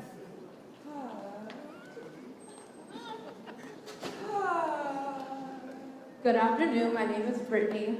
All I can say is, this is ridiculous. You guys need to act better. My 4-year-old can act better than some of y'all. This is ridiculous. As a mother who has a fresh kid in the pre-K program, this is not what I want for my daughter. She deserves better, and so does everyone else. You guys are not talking to each other like human beings. You guys are talking loud, like interrupting each other. How about we sit down, whether that be here or in private, and have an actual conversation? If you guys want to be here, then act like it. Because right now you are showing you do not. This back and forth has to stop. Aside from that, like someone else said, I've only really seen Mr. Jovino at some of my daughter's programs, like the pop-up play dates. He's gotten to know parents. So I think he's a wonderful person to be in this, like to be a superintendent. Some of you guys I haven't seen at all, besides maybe one or two at one thing. You guys need to start coming out and knowing your families. And also, if you guys want your parents to be here, how about we add translators, Spanish, Creole, because no one wants to come out here if they don't understand. Thankfully, I speak English, but when I was little, my parents could not come. There's people that I know that want to come, but they don't, because they don't understand. You guys don't provide the resources. Even at school sometimes, we're struggling to find a translator. What is going on? That's all I have to say. Act better, be adults.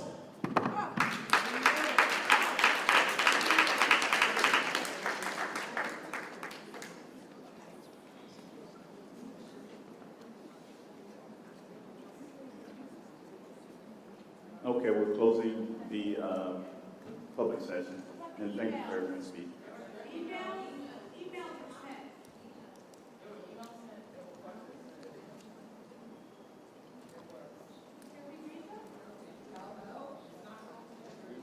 We will read the email.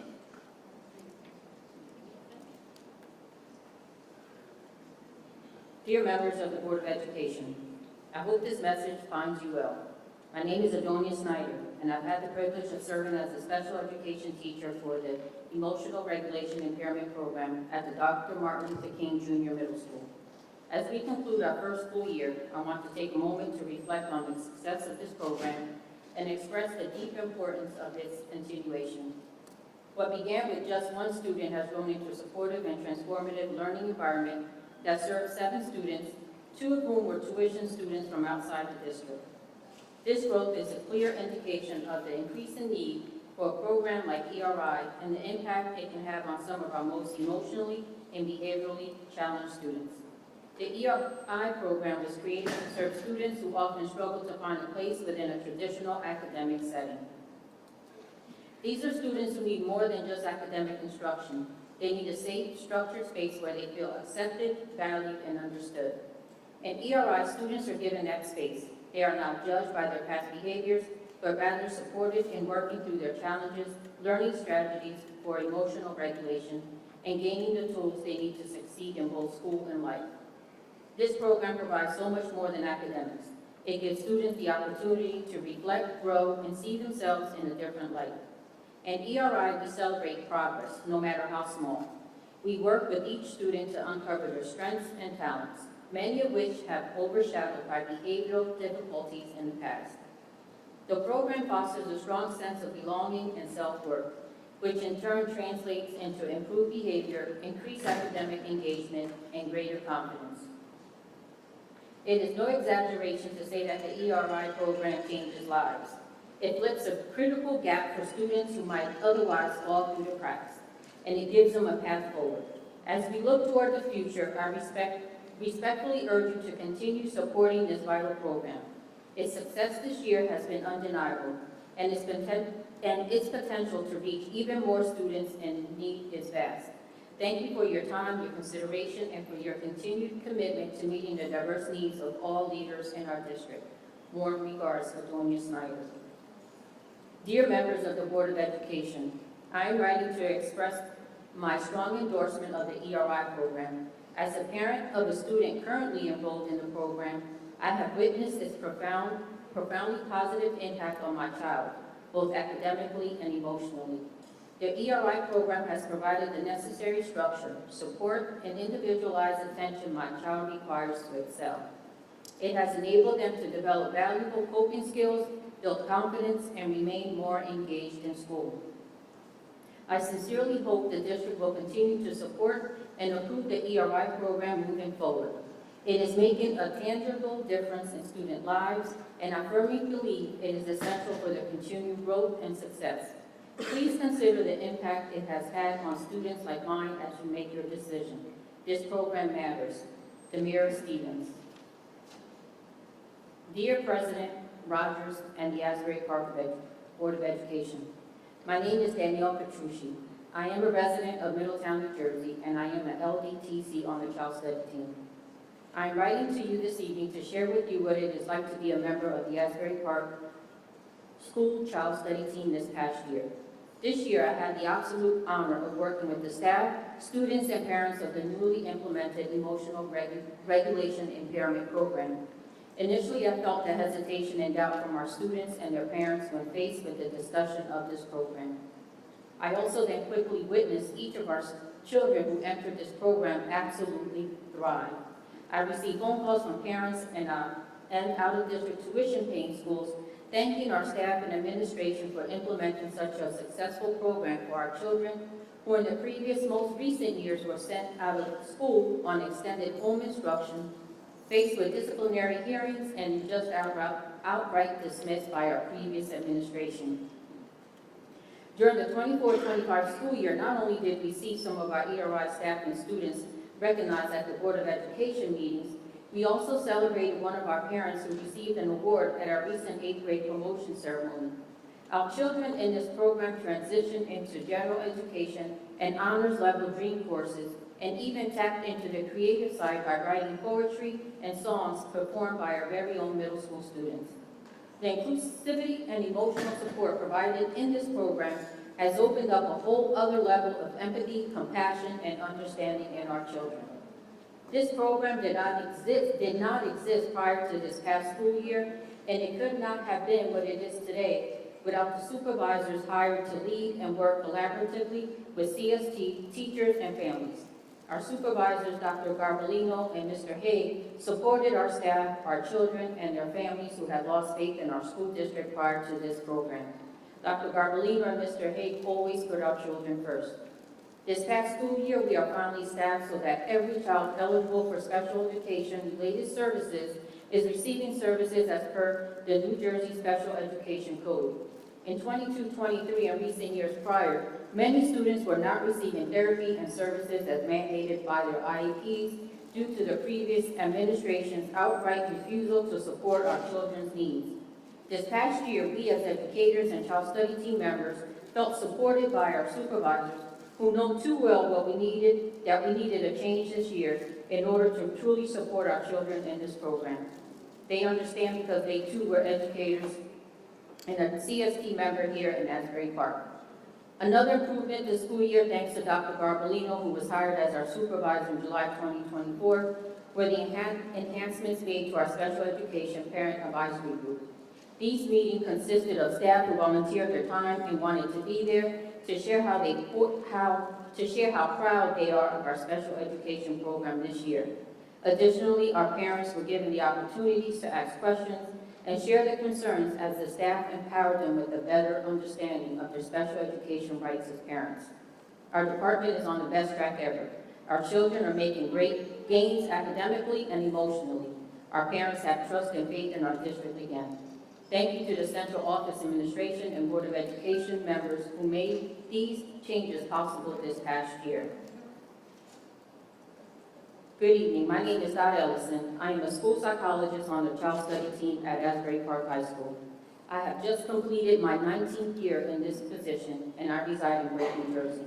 I am writing in support of Mr. Gerbino's reappointment as acting superintendent, or better yet, as his appointment to the position of superintendent of the Asbury Park School District. During my tenure at Asbury Park High School, I have worked under Mr. Gerbino when he held the positions of vice principal, principal, and acting superintendent. Mr. Gerbino has always been the consummate professional while also being extremely approachable.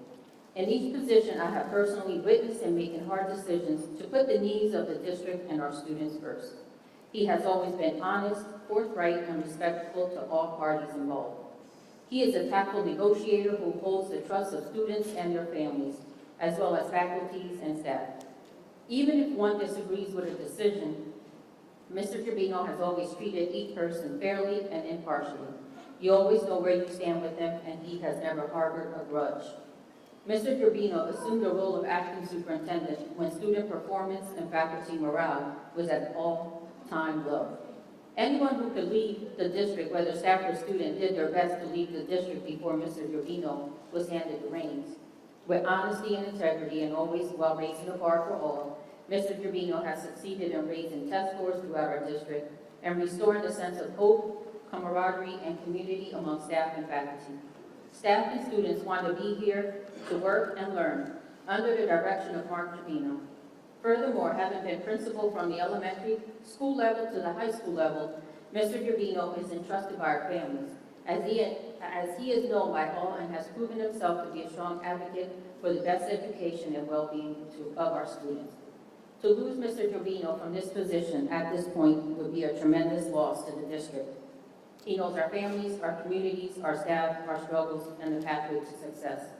He has changed the climate and culture of our district to one of positivity and growth.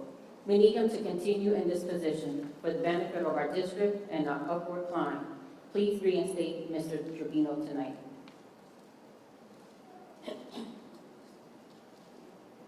This is from Deja DeAngelis, resident of Belmar, speech language therapist, Asbury Park Schools. As a 26-year employee who has had no less than 12 different supervisors, I feel obligated to speak up as an advocate for our current and future students and to show support for our superintendent on their behalf. Mr. Trevino is a superintendent that supports all students, including our special education population. Our related services department is finally fully staffed, and all students are receiving their mandated services. The most recent previous administrators not only eliminated critical positions, but never filled them, even as required by law. The 22-23 school year left many students without their needed services. Mr. Trevino supports the programming necessary for the success of all students. This includes the creation of our successful ERI program, as well as bringing back the evidence-based Wilson Reading Program as noted in tonight's agenda. This highly effective program, rooted in the science of reading, was previously established and implemented in the Asbury Park School District until it wasn't. Thousands of dollars were spent on training teachers, many who became Wilson certified reading instructions. Thousands of dollars were spent on materials. Then it was all gone. This multisensory, highly systematic reading program that reached all students was inexplicably replaced. Please remember which administrators made that decision, and more importantly, the resulting effects that this has had on our children. Mr. Trevino truly understands the needs of our students. Let's continue to move forward under his leadership. Dear President Rogers and the Asbury Park of Education, my name is Krista Horowitz. I am a resident of Wall, New Jersey. I am currently employed by the Asbury Park School District as a speech-language specialist on the child study team. Under the current leadership, the school climate has transformed significantly for the better. We moved away from a culture of negativity and blame to one that is student-focused, positive, and collaborative. Staff members were encouraged to embrace innovation and growth at all levels. We were inspired to raise expectations for our students and given the support and trust needed to make that happen. We were empowered to develop new programs, both big and small, and to reimagine what school could look like for our learners.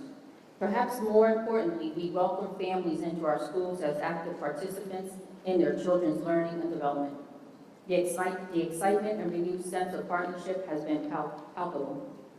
As a district, we've experienced constant change, but this past year brought change that truly uplifted the staff, the community, and most importantly, the students. Reversing that progress now would not only disrupt momentum, it would set us all back once again. Thank you. I appreciate the school. They really work with Jaden in lots of ways. For a person who wasn't in school for 2 years, you did a great job. Thank you. See you in September. It's going to be a great year for Jaden Otero. Thank you, Adalberto Rodriguez. Dear board members, I am writing this email in support of Mr. Trevino continuing as our superintendent of schools. In the 7 years I've worked in this district, I've seen 4 superintendents. That is too much turnover and so hard on students and staff. This district needs consistency and needs someone who knows the students and staff. We need to keep the momentum of the ERI rooms going. We need to keep the positivity going. Students and staff deserve that. They say change is good, but not this kind of constant change. As a paraprofessional, I have felt more seen than heard since Mr. Trevino being at the helm, and I know others in my position feel the same. When the staff feels better, students reap the rewards. Please say yes for Mr. Trevino to stay. Have a nice summer. Liz Homer, West Long Branch paraprofessional. Good evening, members of the board. I'm writing tonight to voice my strong support for Mr. Trevino remaining as superintendent. His dedication to the well-being of our students, staff, and families is clear in his actions and leadership. Over the past school year, I've seen a renewed sense of trust begin to grow under his guidance. Mr. Trevino is visible, approachable, and constantly positive. Whether he's walking through the school hallways, greeting students, or speaking with staff, he leads with both heart and integrity, and that matters deeply in our school community. I truly believe our district is moving in the right direction with him in this role, and I urge you to consider the value he brings as you make decisions moving forward. Thank you, Nicole Quinn, LETC Child Study Team, Bradford.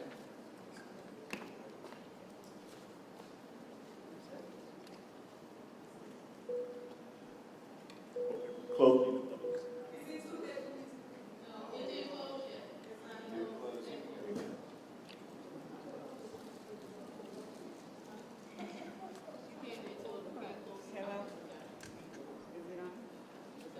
Can you guys hear me?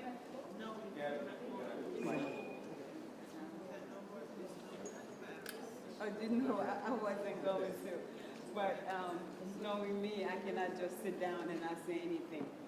The hypocrisy in this room is like it's killing me.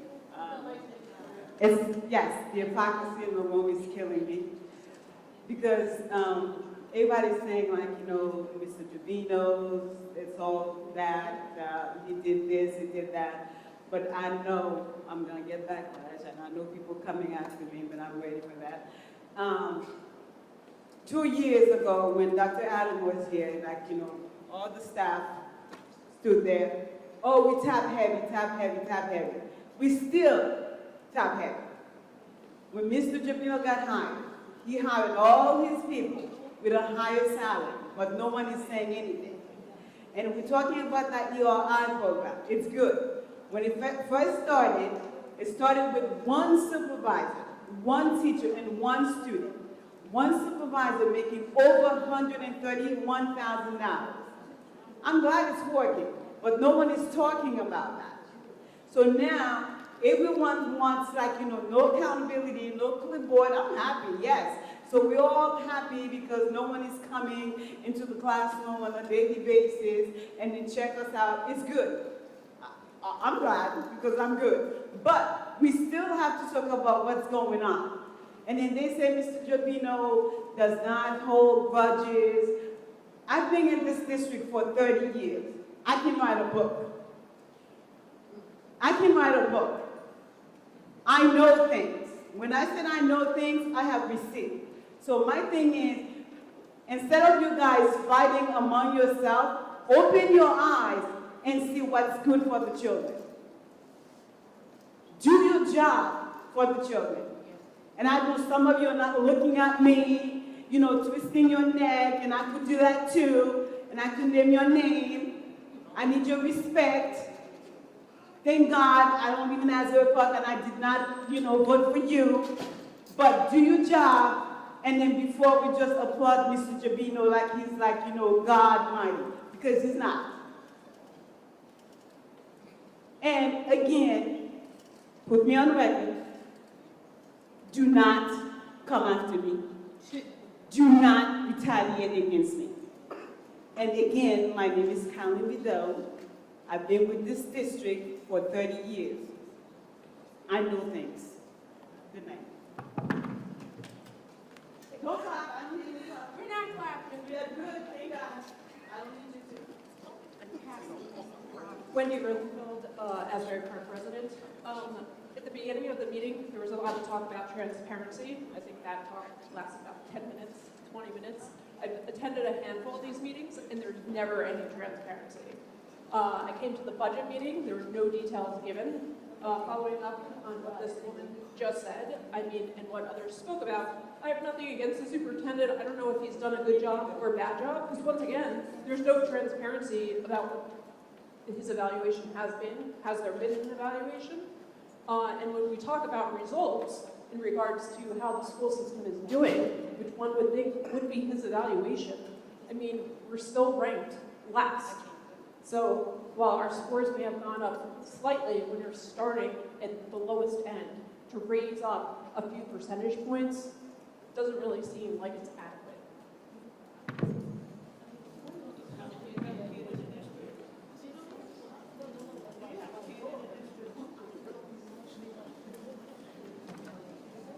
Emily Victorin, speech pathologist. Union County. I kind of want to, I sat back and made a couple observations. Everyone has said it, but I'll just reiterate it. I don't care what side you're on, I don't care about sides. I do think, though, that it's important that everybody sitting here at the board, on the board, excuse me, despite the differences, should be able to sit down with one another and have a conversation. I don't really care who likes who, don't really care about any of that, because at the end of the day, any type of dissension, any type of issue hurts everyone. And I know there are people who are leaving on their way out. I'm on my way in. This is year 7, I'm going to be starting my 8th year. So I care about what happens to the district, and I care when I have to sit back and watch my board members fight each other. That's my first point. Second point, I hear everybody, and I'll just make the point that we have a global issue. The issue is global. I know we all like to point fingers at each other, but we have a global issue. And, you know, people point out, you know, the fact that we're last and the scores and all the things. But I am one person, a staff member, who would like to move forward, who wants to figure it out. But how are we supposed to do that if we keep circling back to the issues we have within? You know? And to be honest, we should be looking at it despite who's sitting on the chair. It should be looked at with the same lens. Because at the end of the day, the people who suffer most are the people who have to live here. And I get it about the taxes, because they raise taxes where I live for what they need for the students. The board raised the taxes, and we had to do it. I'm not a homeowner, but my rent definitely went up. And I don't have kids. But I'm not complaining about it because I understand what it's for. The duty of the board, your job is to work for the students in the district. Not the staff, not the administrators, but the students. I don't care, again, if the votes aren't, you know, I just want it to be fair. Okay? If you disagree with something, explain why you disagree with it, provide a solution. But the constant fighting without resolution doesn't help anyone. I'll say it again. The constant fighting, eye rolling, head twisting, all of it. We see it. Whether you realize it or not, we see it. It doesn't help the students. I'm looking at rebuild, retool, restore. It's not possible if you can't even sit at the same table to talk to each other. Let's do better. You want us to do better, you're holding us accountable. It's time for you to hold yourselves accountable as well. Thank you. Anyone else? Last call. Okay, we're going to close the public session. We want to do the presentation of the principals. We can get through that, and then we can go on to some other business. So in lieu of superintendent's report, I met with all my administrators today, and we reviewed all district data, test data, attendance data, discipline data. And they're going to come up here tonight and discuss all that information in detail. So I'd like to call, you guys all want to come up at once, or?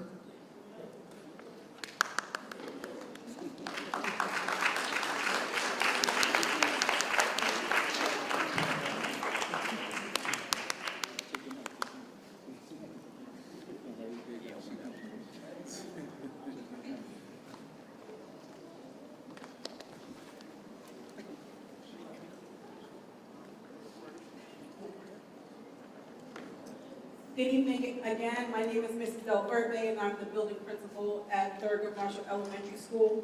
And before I begin, what I want to say is, out of the 25 years that I've been here at Asbury Park serving, this was probably one of the most rewarding and exhilarating school years that I've ever had.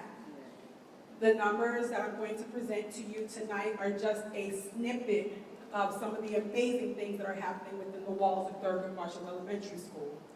I attribute that to being, not being micromanaged, allowed to use my expertise in leading staff and allowing them to use their data to drive instruction to find, to serve the students and do what's best for them.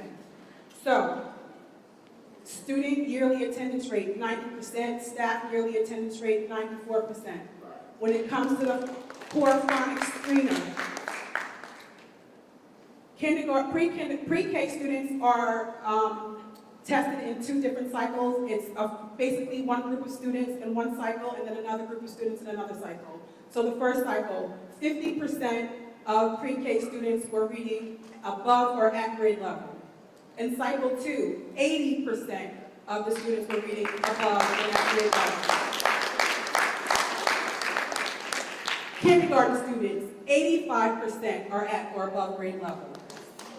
First grade students, 78 are at above grade level, at or above grade level. In the second grade, 82% are at or above grade level. Just keep in mind that Thurgood Marshall is not a state testing school, but we are the foundation of what we are providing or giving to the other students, and this is a very strong start. What we're giving to the other schools.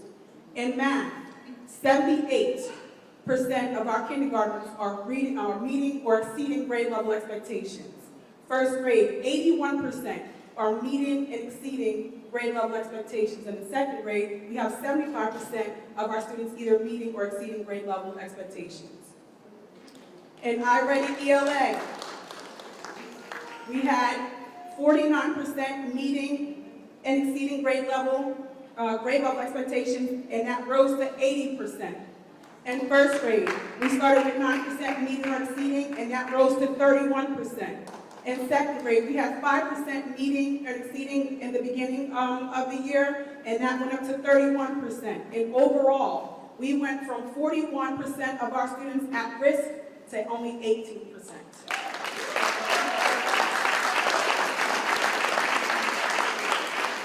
Good evening again, everyone. Once again, I am Dr. Schultz, the proud principal of B. Bradley Elementary, and this year Bradley went for the gold, and we sure did achieve it. Just like Mrs. Zelwerbe said, this school year was truly a memorable one. Anyone that works with me knows I was very hesitant to undertake 3rd through 6th grade for the first time as a school leader this time last year. But I can say from the bottom of my heart, it was the best year I've had as a school principal, not only working with such a wonderful team of students and staff, but also myself. I've learned a lot about my craft and also personally and how to work with leading a school building. So thank you to all of the Bradley staff that are in the room. Please stand up if you are here.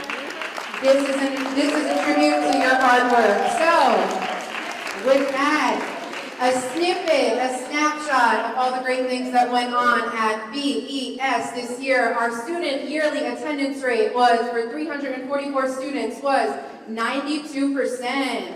And our staff yearly attendance rate for 65 staff was at 95.5% for the entire school year. Great job. Now looking at some data with Linked, which is one of our benchmark assessments. This is where we want to go from red to green, to put it in simple terms. Interesting highlight with this. For each school year, we have an annual school plan that the Department of Education gives us, and it gives us quarterly goals that principals have to monitor. We work with a Department of Education coach to develop these goals. It goes through cycles of approval at the DOE level to deem appropriate, and with that, school improvement funding is attached to help with these goals. The end of the year goal that I worked out with the Department of Education last year for ELA for this current school year was that by the end of the year, using the Linked benchmark, 70% of the entire school population would grow 10% from Form A to Form C. So a little over half the student population would have at least 10% growth from the beginning of the year to the end of the year. When I was breaking apart this data earlier this week to close out our Cycle 4 review of the ASP, I was very proud to see that we've exceeded this goal by the following numbers. Third grade for ELA, third grade, 58% of the entire grade level had over 10% growth throughout the school year. Fourth grade, 21%. Fifth grade, 35%, and sixth grade, 33%. Again, that is for ELA. Moving on to math. Third grade, 87% of all third grade students in the building achieved this goal. Fourth grade, 43%. Fifth grade, 68%, and sixth grade, 66%. So this was one of the few, thank you, this was one of the few times since my fourth school year as a principal that I was able to check off exceeded for the goal. So very proud of that. Moving on to iReady, the percentage of students in reading that had improved placement, that the iReady system works in conjunction with typical growth projected for proficiency on NJSLA. The numbers are in. Third grade, 56%. Fourth grade, 49%. Fifth grade, 33%. And sixth grade, 48%. For math, third grade, 54%. Fourth grade, 48%. Fifth grade, 49%. And sixth grade, 60%. So that is also a large improvement from what I have seen in previous school years as a principal. Some other data, shout out to special services and Dr. Garbolino. This year, Bradley also had 10% of our special ed students move into a more least restrictive setting that is appropriate to inclusive education. We also, in our ESL department, had 90 students that all took the WIDA screener, and we're waiting on those scores to come in. And we had an average of 2 discipline referrals per day per year based out of the total possible days, which was around 61,000 days for the 344 students we had in the 180 days. So that is a great probability given we had 4 grade levels at the upper elementary level. And that is just a snapshot again of the wonderful school year we had at Bradley. Thank you to everyone.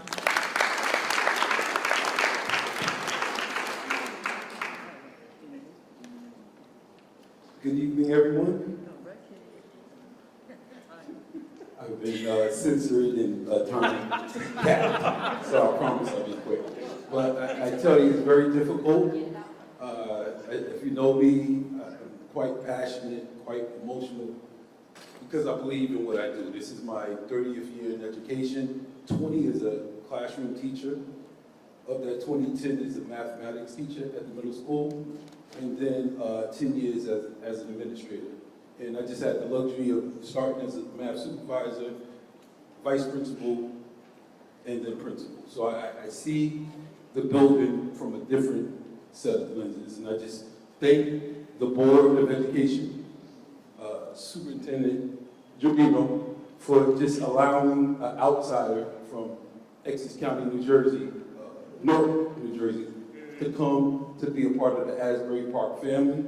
And my building, the staff, is just amazing. And I've never worked with a great group of adults, but more importantly, Dr. Medina, and I mean this from the bottom of my heart, you are about to receive 1/4 of your building, sound students that really advocate for teaching and learning. So this year has been a pleasure to be at the helm, and I'm just looking for more years to come.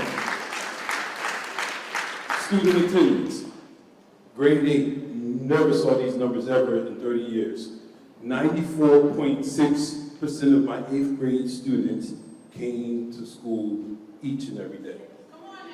Students, and that's a record for 8th graders here in Asbury Park. Students, 7th grade. 93.6% of my 7th grade students came to school each and every day. And what I am so proud of now, I will be able to do it with grade 6, 7, and 8. I'm looking forward to the addition to our family. Teacher attendance. 90% of the teachers came to school each and every day, and we started the year off in September. I will never forget this number. 96% of the teachers with a brand new principal thought it not robbery to come to school each and every day to support the initiatives and the systems that we were implementing at the middle school. Math growth. I read it. September through June, we grew from 7% proficiency to 12% proficiency. ELA growth, I read it, went from 11% proficiency to 19% proficiency. What's a highlight, and a lot of times people don't look at these numbers, 60% of our students have shown typical growth in both Lincoln and iReady across the board.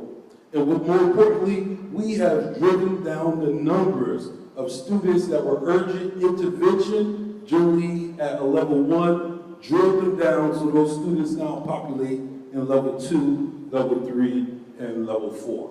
Our science Lincoln data baseline, when you combine both 7th and 8th grade, and we did this first time at the middle school, we did a Lincoln science assessment that 40% of grade 7 and 8 were proficient on that Lincoln assessment. So I'll give a shout out to our 2 science teachers in the building for taking on that initiative. 1 is here tonight. 0, and I'm gonna say this again. Remember, middle school and 0. 0 fights during the entire 24-25 school year in the building. There were a couple at Sheffield, a couple on the basketball court that I have to be honest about, but inside the building itself, our students made a commitment to make it safe for both the staff and for our families. Number of behavior referrals. We went from 243 from September through January, a 50% decrease down to 122 referrals from February through June. And we did not have any referrals for the month of May. 75% of the students surveyed said that they feel safe at school. That's huge. A lot of students don't feel safe at the middle school throughout the state of New Jersey. 73% of our students currently enjoy coming to school. How about that? And this is surveys that the students took via Google Classroom and shared with the staff. 95% of the staff said they will like to return back at the middle school under my leadership. And fun fact, 100% of the staff do not want yonder pouches to go anywhere. They want yonder pouches to come. But more importantly, 70% of our students, through their survey, said because of yonder, they are less distracted, and now they can focus on teaching and learning. I told you I'll be quick.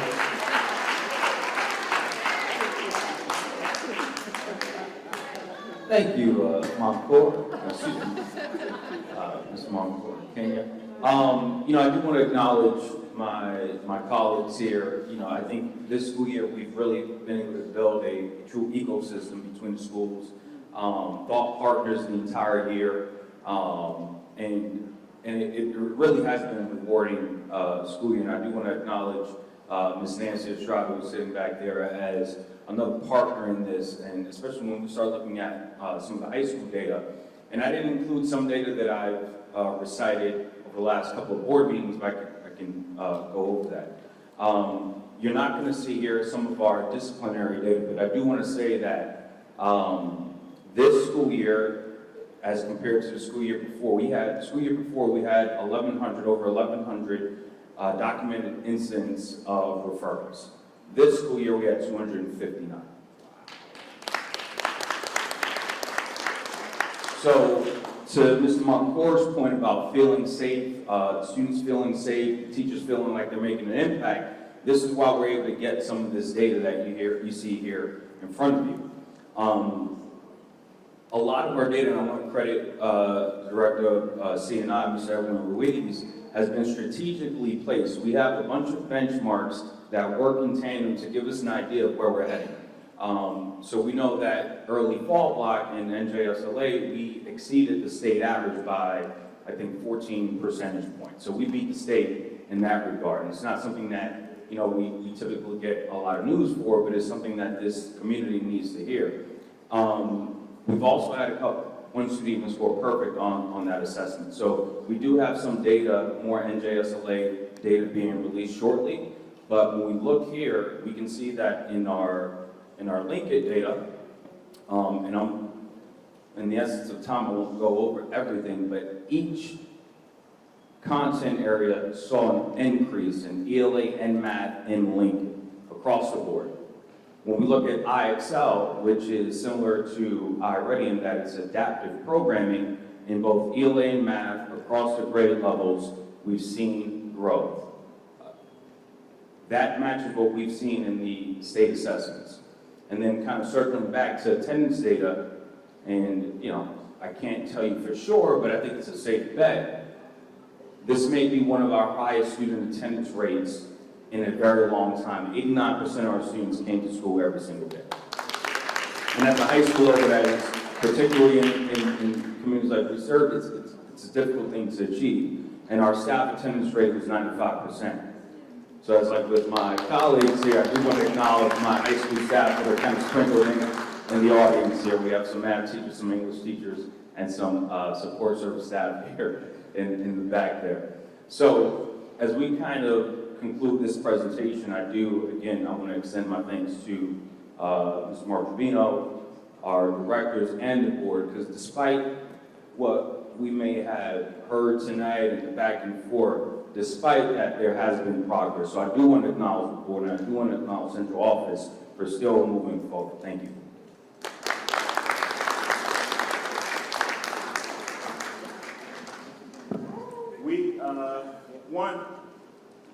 Everyone keeps saying we're not getting any numbers.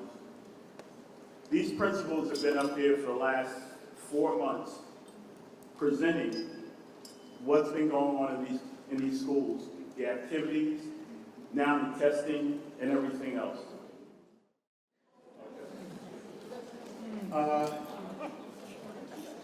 Sorry for the inconvenience. Okay.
You all stayed. This is great.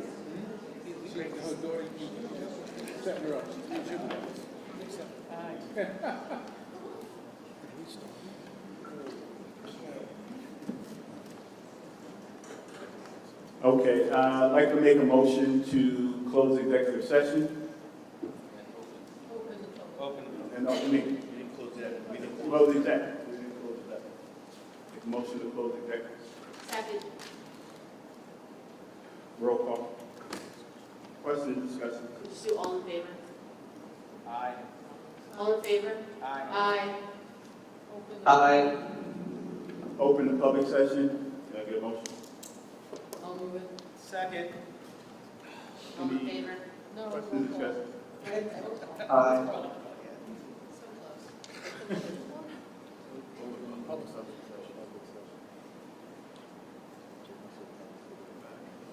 We're back.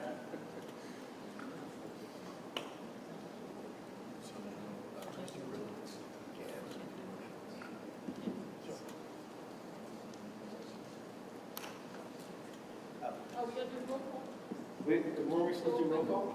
Roll call, open. the meeting. Ms. Ackerman? Yes. Ms. Clark?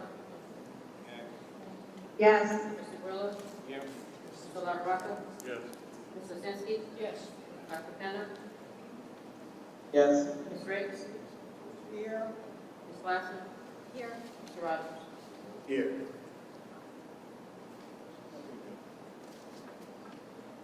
Okay. Upon recommendation of the acting superintendent, I'd like to make a motion to reinstate employee 41623-703. Mr. Grillo, did you mean, I'd like to make a motion to remove that employee? That's right. Thank you. I'll second. Roll call. Questions, discussions? Roll call.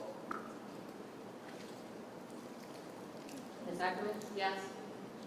Ms. Clark? Yes. Mr. Grillo? Yes. Mr. LaRocca? Yes. Ms. Lozinski? Yes. Dr. Penna? Yes. Ms. Riggs? I recuse myself. Ms. Glassman? Yes. Mr. Rogers? Yes. Thank you.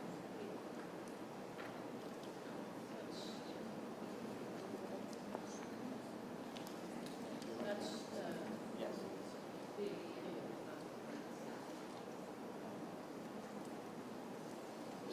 I'd like to make a motion now to renew the contract for Mark Gerbino as acting superintendent, contingent upon the approval of the county superintendent. Any questions, discussion? If I can, I'd like to just read a resolution. Be it resolved that the Asbury Park Board of Education approves the employment of Mark Gerbino in the position of acting superintendent for the period July 1, 2025 to June 30, 2026, with the same salary and terms that are contained in his 2024 to 2025 acting superintendent contract, including the same salary.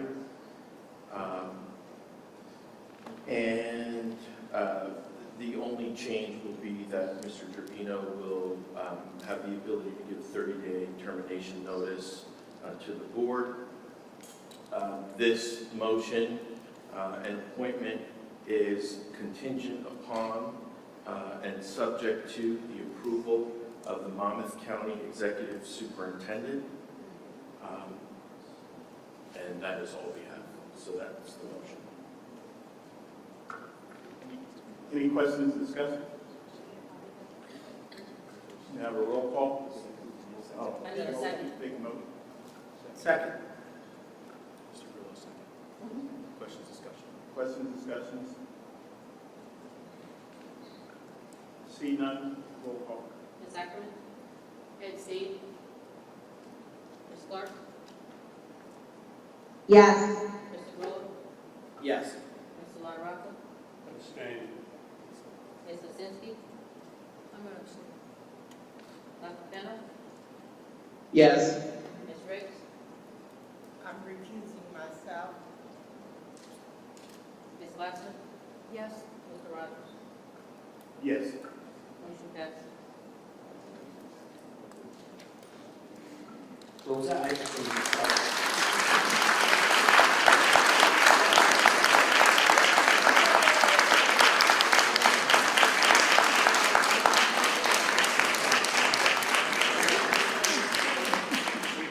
Okay, right now, I'm breaking this up a little bit. We still have a lot more business, but I want to thank the person, and it's going to be his last week with us, our state monitor. He has come on to really help us put this district back together. His long tenured service in education, he has been the most refreshing, open, honest state monitor I have dealt with. He's impartial. He tells the truth where we go. And basically, I just want to thank him for everything he's done. And, you know, we're going to be losing a lot. But we do have the opportunity to give him a nice applause because he deserves it.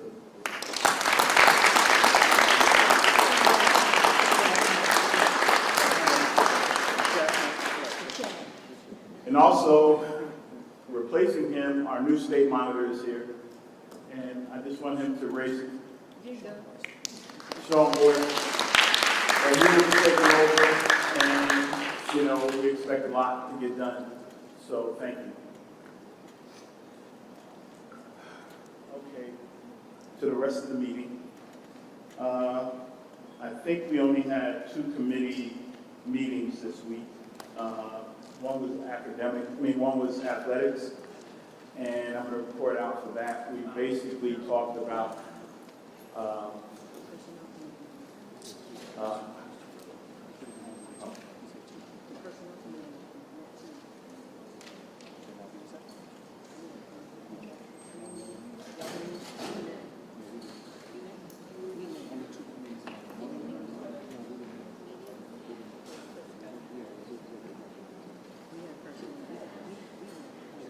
Mr. Board President, I wanted to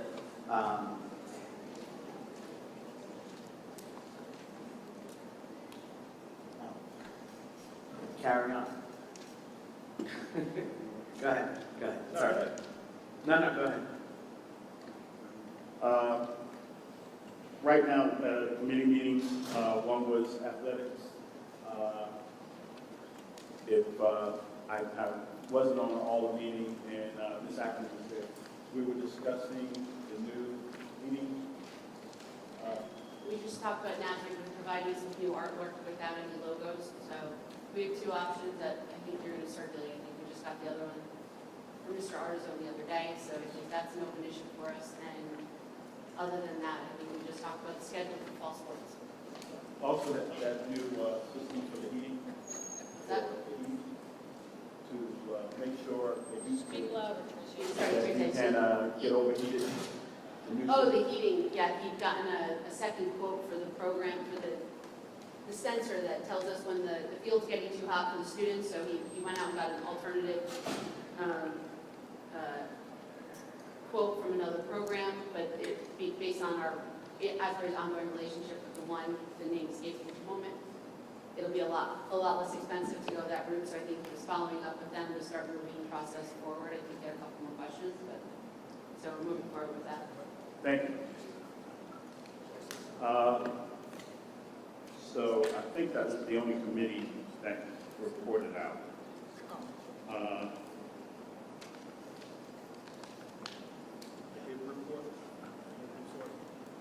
I'm sorry, the Hibbs report? Oh.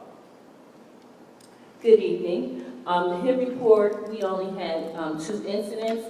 2 were founded, but the students received counseling and instant suspension, so we only had 2 for last month, only 2.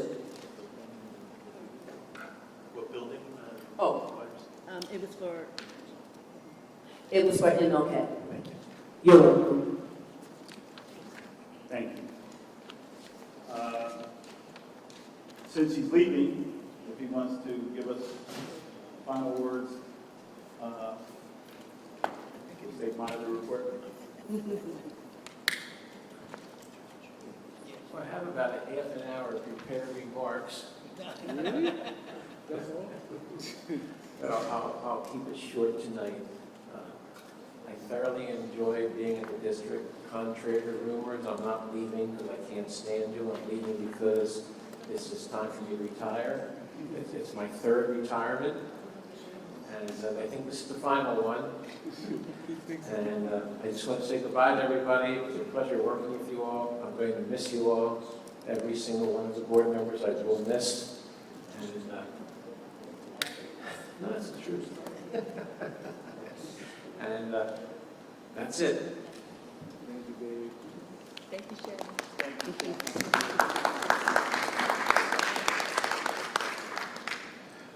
Okay, we're going to have a review of the meeting agenda.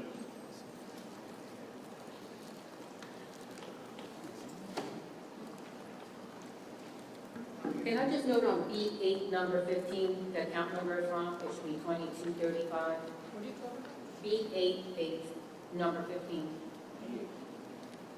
A8, number 15, should be 2235. I'm sorry, could you repeat that? B as in boy, 8, number 15. The account number should be 2235. E is in boy, page 8, Oh. item 15. 3 pages.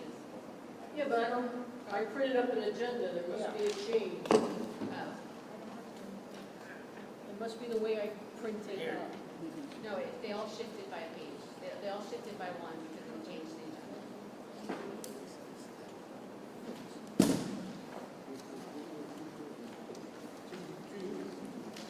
So you're talking about the, Talking about, she's changing.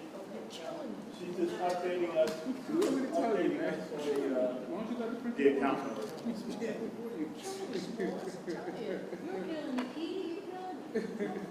I printed out myself and it's never right.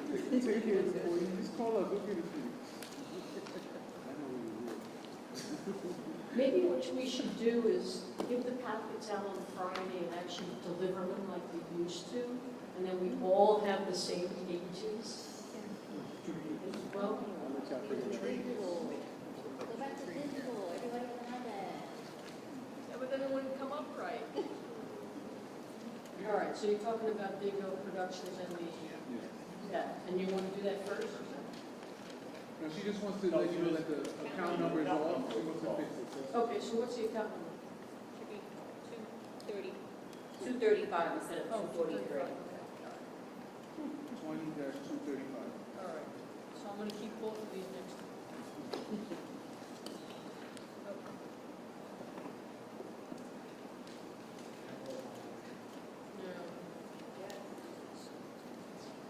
So you're asking for questions on the superintendent's term right now? Okay.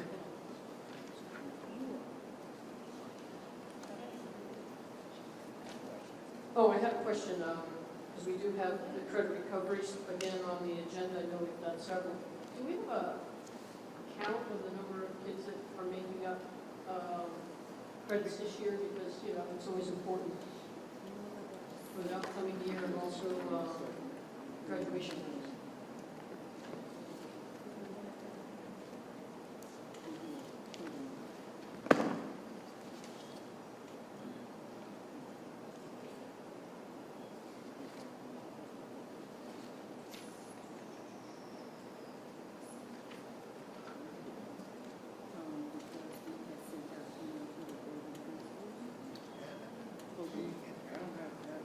Give me 1 second, because I know we had. Oh, sure, because I'm sure you're expecting a certain number of students to, Yes, hold on 1 to second. cover credits.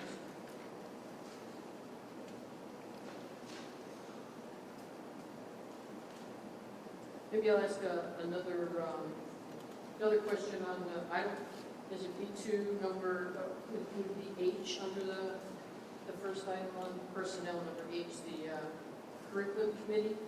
$41 a student contact, isn't it? $41 an hour, is that student contact?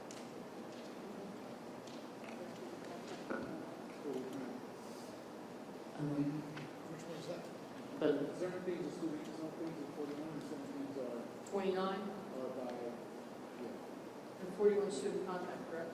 yeah. You got summer credit, recovery, you got summer slide. So this is the curriculum committee would be non-student contact, yeah. right? H9. It's H, it's the next one after the credit recovery. Yeah, summer curriculum committee. Okay, yeah, $41. Is that the question? Yeah, it's also, I is also says 41 where that's student contact, not non-student contact.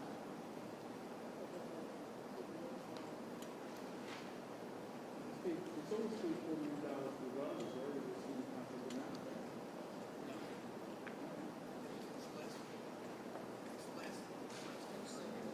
right? But what we doing with it? What do you want?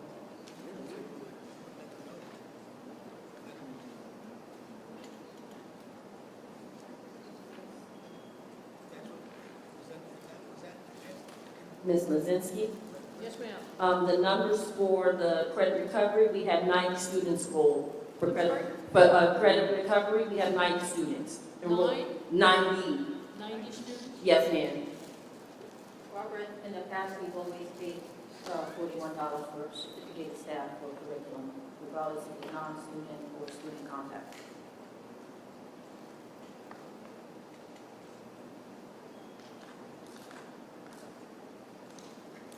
I don't know what to say, because it's contractually not. There's no student contact, so it's the wrong amount, it's 29 is non-student contact. We'll just make that change and move on, or? That's what I would say, I don't know. We can make the change. What we're saying is that that's how they've been paid in the past. It was always $41. Prior to us. For curriculum, I don't remember curriculum committees, I always remember curriculum updates, we usually update curriculum and assign, somebody gets assigned to do it during the school year or something, I don't remember curriculum committees during the summer, so this is new for me. I don't. Yeah, no, We've done curriculum. I'm trying to shut it off. Oh, how do you do that? Because there's too many people. Oh. You want to talk? I was going to say the same thing you Yeah, no, we had committees, we had them in my building when I was principal. We've always had summer, like 50 hours during the summer, that were not student contact time, and they were paid at $41 an hour. And I remember it was 50, I started with 25, and we moved to 50, yeah. Well, it's not contractual, so we shouldn't be paying $41. Yeah, but you're up at, Adam's going to tell us we're up against past practice.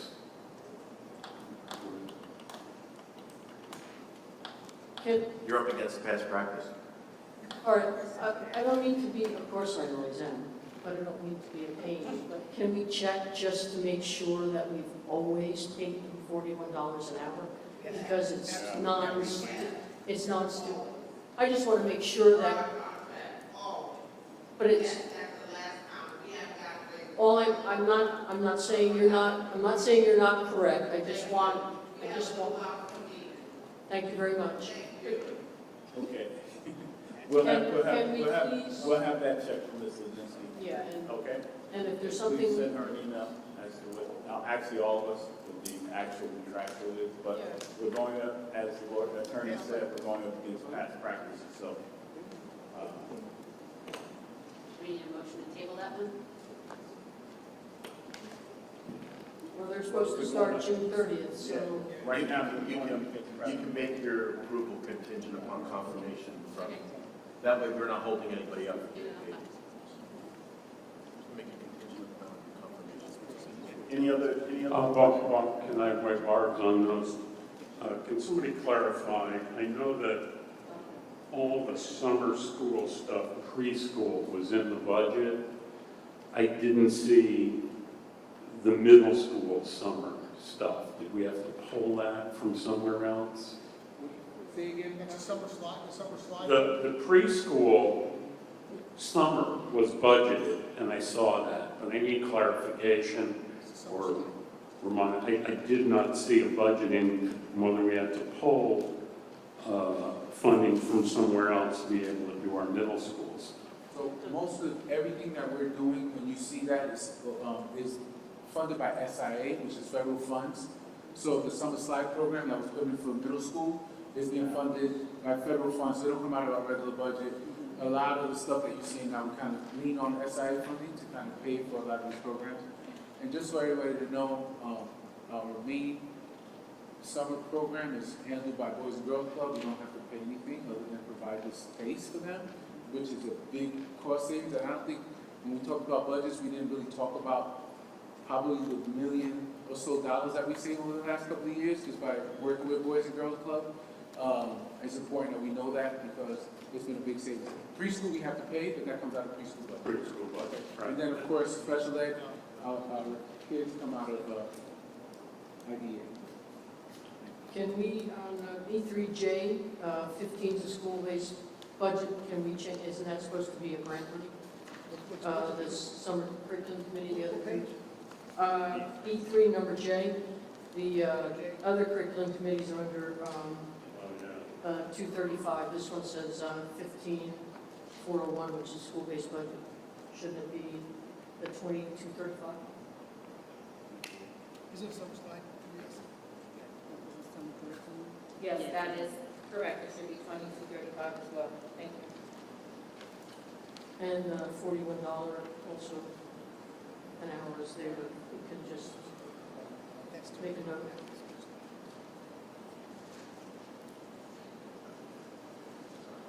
Any other questions? Okay.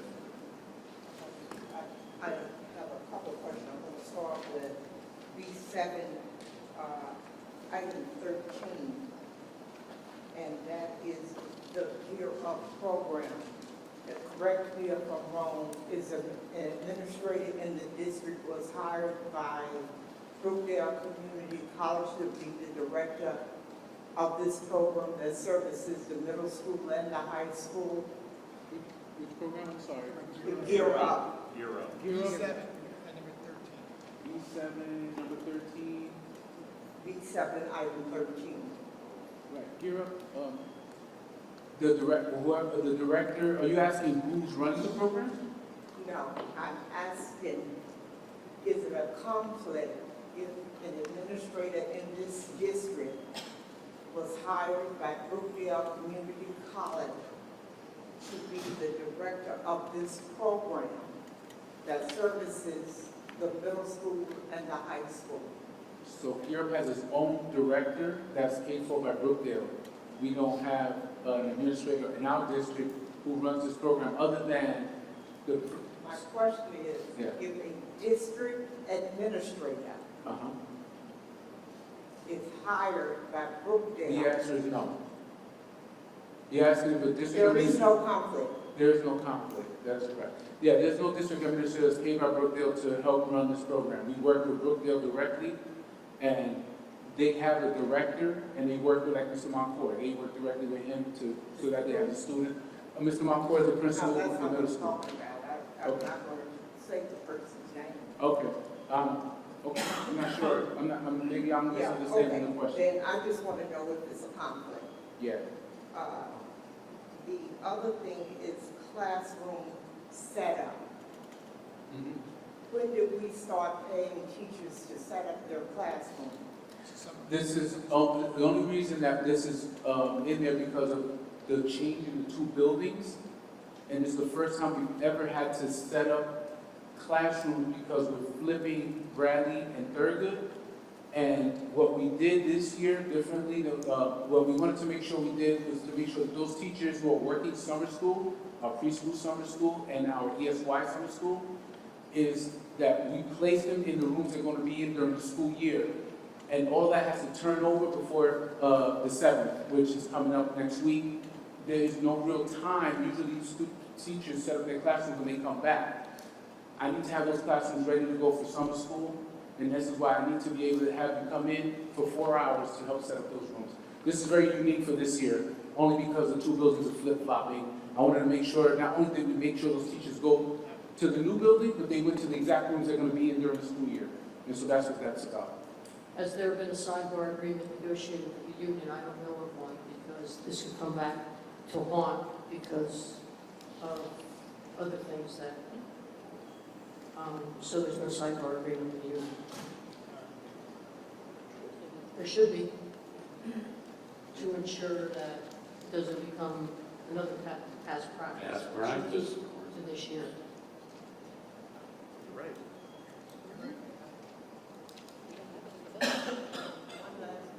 Can we put a condition upon the approval of this, that there's a sidebar agreement, that this is a one and only, and that if it ever happens again, it has to be pre-approved by the board in a negotiated sidebar? When is this, when are they to go into these classrooms to set them up? Says like Monday. It's my hope that we can have a sidebar with the association.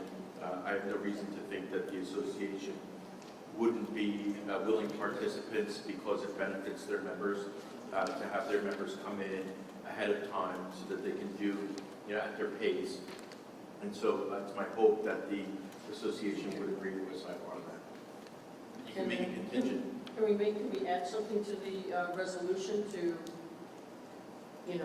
document the fact that this has to happen before? Yeah, you can,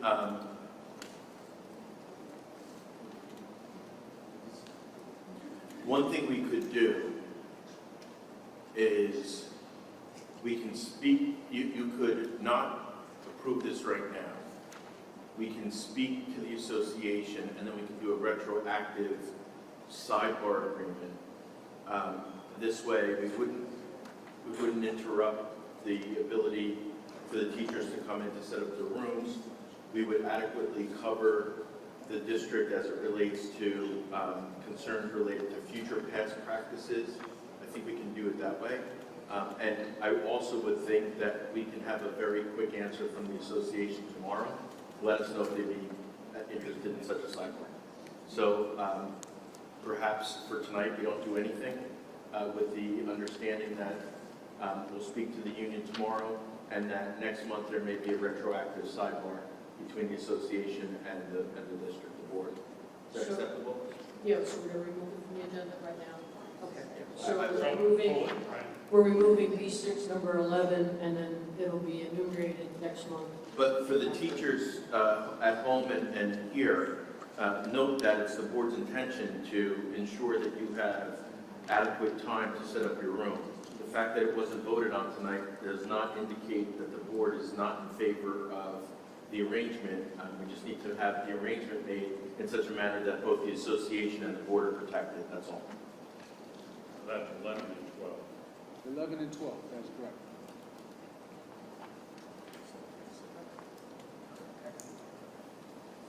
Could I just ask back on the Gear Up program to, when the numbers from the state do come in, whether there could be a report just on the Gear Up? I think that, I mean, I just have a sense that that's a way to go in terms of student performance,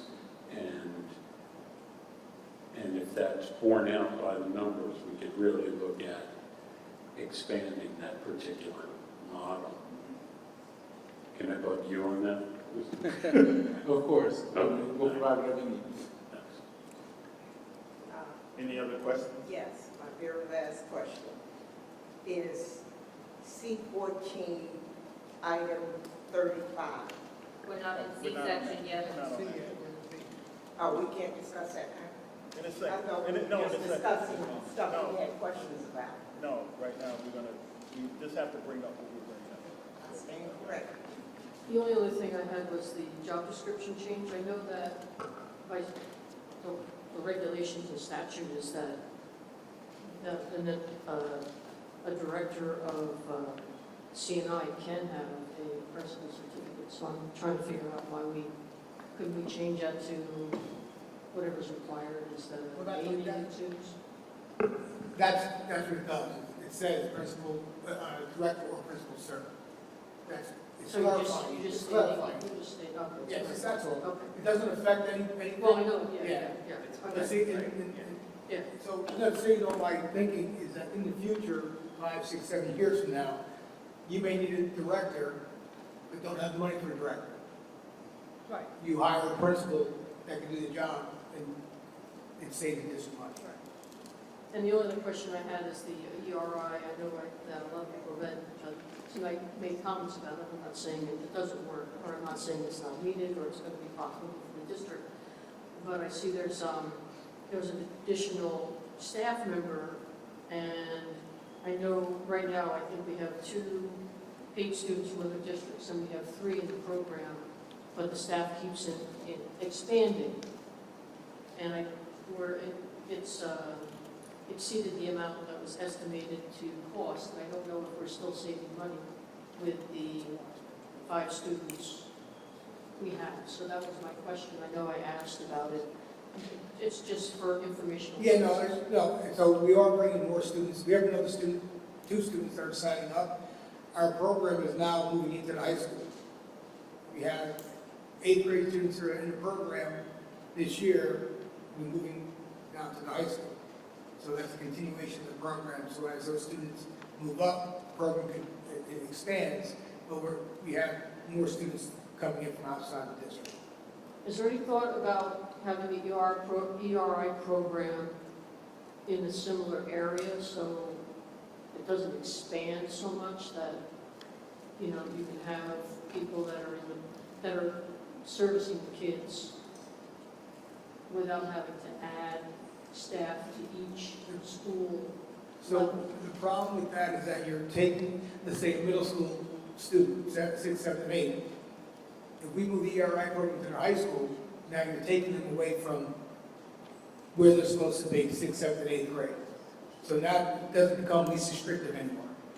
So you have to keep them with the students they're supposed to be with as far as their grade levels. I don't have any questions. Just one last question. Anything you want, Ms. Riggs, anything you want. Just one last question, page B8, item 16. I see that you're adding a couple of teachers, 2 teachers, to the virtual schools. Could you explain, or someone explain to me why it's necessary to add 2 additional teachers? The expansion of how many students we need to cover for credit recovery necessitated us having 2 extra teachers. And just, again, it's being paid through SIA funds, which are federal funds, so that it's not coming out of our regular budget.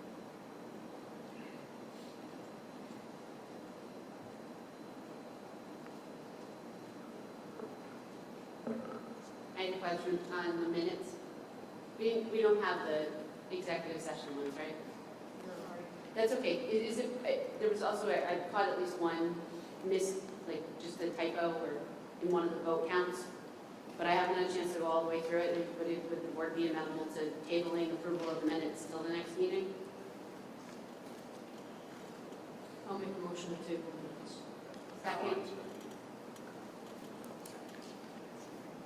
Any other questions for? We have a motion and a table, a motion and a second.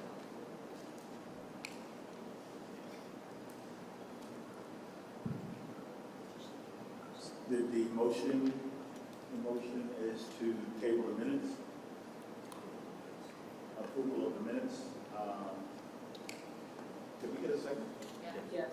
Roll call. Yes. Ms. Clark? Mr. Grillo? Yes. No, sorry, I'm here, yes. Mr. LaRocca? Yes. Ms. Lozinski? Yes. Dr. Penna? Yes. Ms. Waxman? Mr. Rogers? Yes. He's in Mexico. Kristen is 4 o'clock in the morning. I know, let's get moving, guys. Nice. And my vote is yes. Ms. Riggs said yes. Oh, I marked you yes. Sorry. So to move it right along, I'll make a motion to consent the superintendent's agenda. Second. Roll call. Ms. Ackerman? You know, abstain B1 to B7. Oh, hold up. I'm sorry.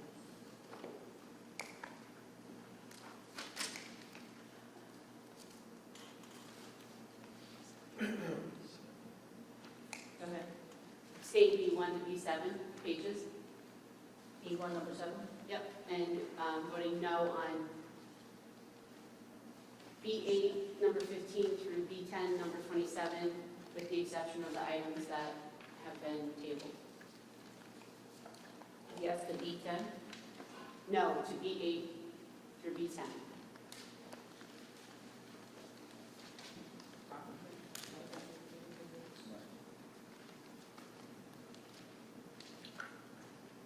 Ms. Clark?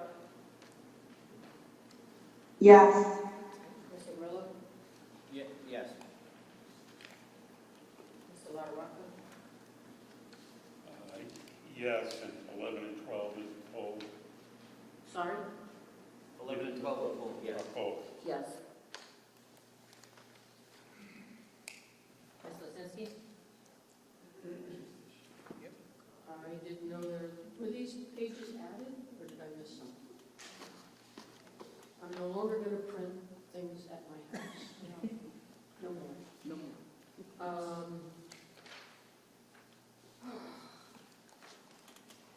I'm going, yes to everything except for, I know we pulled a couple of things, but I just saw B10 number 27, which is $41 an hour training for non-contact. So I'm going to go no on that, number 27.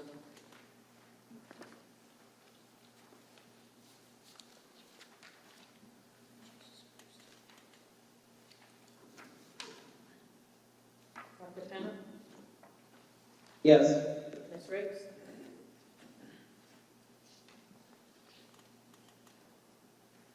Okay. Page B2, item 8, and I am abstaining. On B2, Yeah, H and I.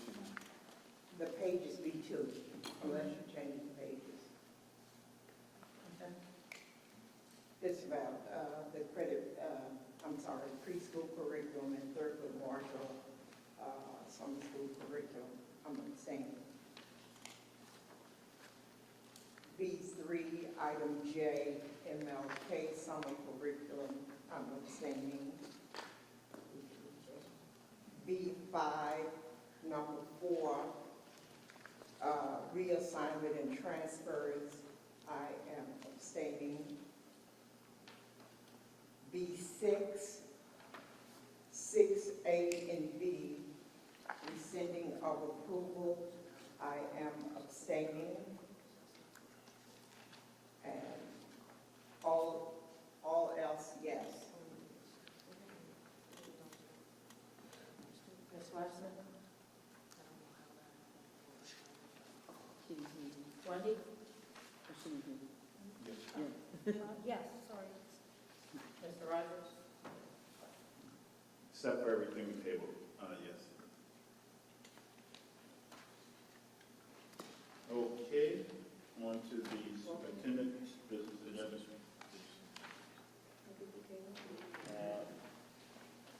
Do we have any questions?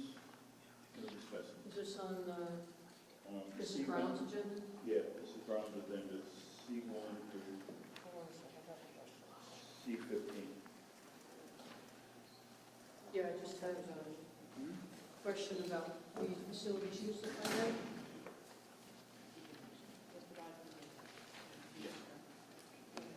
I have a question about facilities use, if I may. The gentleman, this Asbury Park Athletic, he's doing this in association with an organization from New York. Do we know anything about it? Or, Which one is that? it is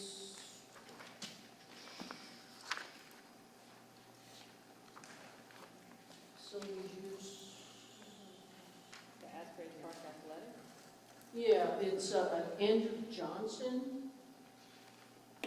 He's putting in for the use of the Bradley School turf field. For soccer training? If that's for the soccer team, for Some kind of soccer, camp. right? It's a soccer camp and general recreation, and they'll try to bring. What's the name of the organization, Mark? Sorry. He says it's Asbury Park Athletic, and he's a 501c3, but I couldn't find a 501c3, but he's working with, and I don't know if he actually said he was a 501c3, has paperwork, but he's working with a jam training, something. Oh, yeah, I BP. think that's I think that's the international soccer, isn't that the international soccer organization? I think they came last year too. So I think he's based out of New York, but the organization is international and it's tied to like international soccer. Okay, I No, it's Don't okay, I couldn't remember. the you name. guys It's talked like about an it in athletics? Yeah. And also that the Brown Academy, so I'm curious, is that, okay, we have a lot of basketball going on, we have PAL, we have as the city's basketball program for the recreation, and this is additional program for 18 days, June 27th. Did we do this last year? I just, It sounds familiar. Multiple years. Yeah. Yeah, okay. I know about the other ones, I have some questions about this. That's all I have. Any other questions? Go ahead. Page C5, number 8, the language is referring to requests for proposals. These are just renewals. We didn't do requests for proposals, correct? Say that again, Ivy, put your mic on. You have to take out the word renewals, just call it award contracts, professional service contracts are not allowed to be renewed. A new contract is awarded each year, whether proposals are received or not, so take out the word renewal. That's a Jim Shoup item every time he does a presentation on professional services. And take out the word proposal. We didn't go out for They went out for proposals, and you did go out for proposals, but now, based on that proposal, you are awarding a contract. There's not allowed the word renew for a professional services contract. So you're talking about the original So, for example, proposal the years back. so board attorney, you went out for proposal June 18th, 24, and now you're going to award the contract of board attorney to Bush Law Group. Right. District engineer, you're going to award the contract.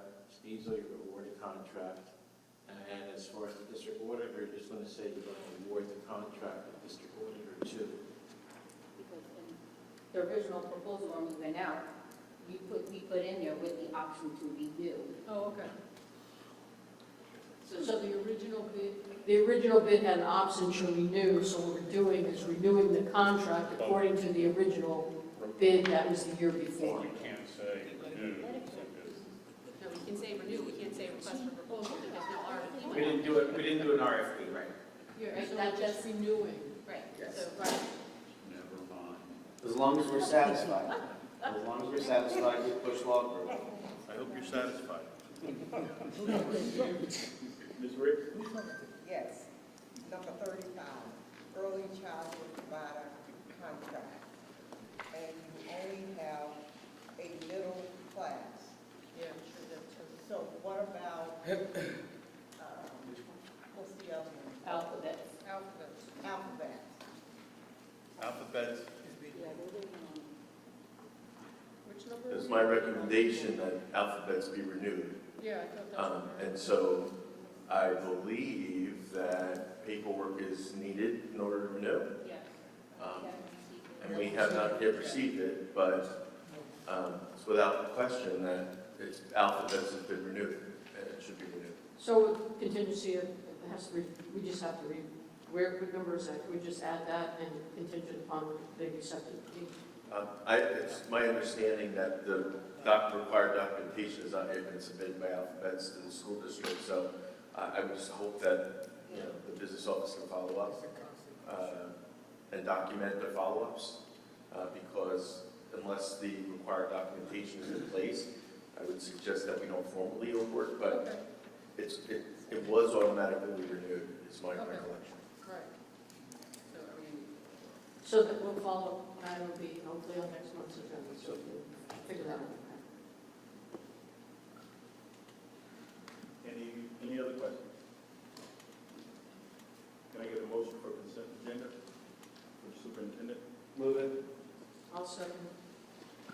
Roll call. Oh, wait, alphabets is on my copy, unless I have a copy that I shouldn't have because I printed it out myself. Good. It's on C14, number 35. I thought I have alphabets on my original I printed up yesterday. It's not on mine. No, it's not on mine. But I think it's on the one. Okay, how does that happen? Was it changed? Yeah,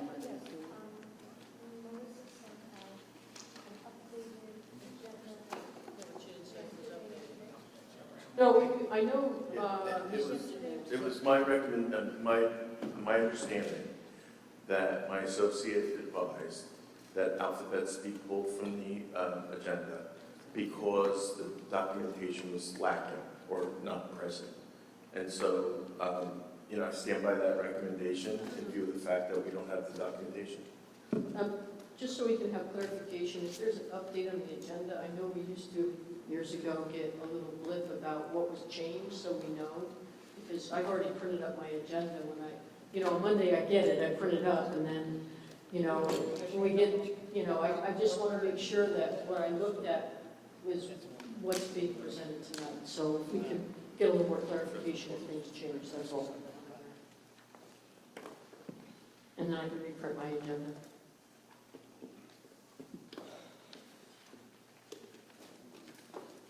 Nothing else?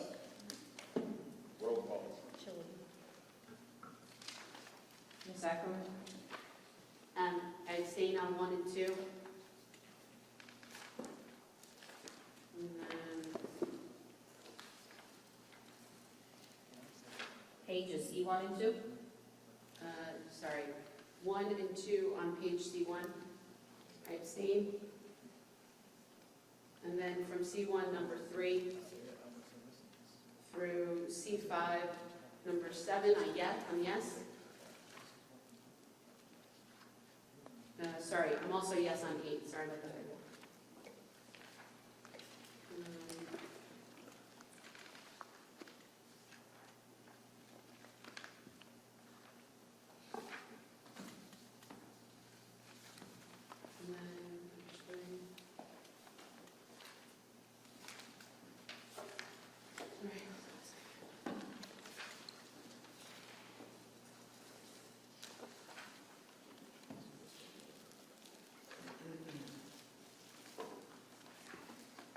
And then yes all the way up to number 34. To 34? Uh-huh.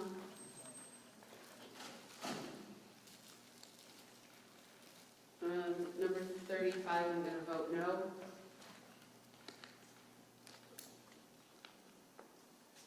And then yes, number 36. Thank you. Thank you. Ms. Clark? Yes. Mr. Grillo? Yes to all, except I'm abstaining on C5, 8D, Alderman Freda Allison, and I'm abstaining on all payments to utilities. Mr. LaRocca? Yes, except, I guess I have to abstain on page C4, 7A. And then page C6, number 10, yes, except no out-of-state travel. You're abstaining from C610? No, yes, I'm saying yes, but I didn't see the attachment. If there's out-of-state travel, I vote no for those.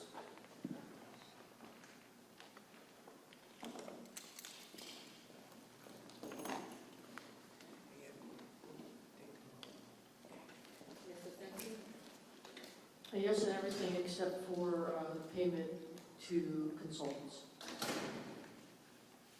Too many consultants. Dr. Hannah? Yes. Ms. Riggs?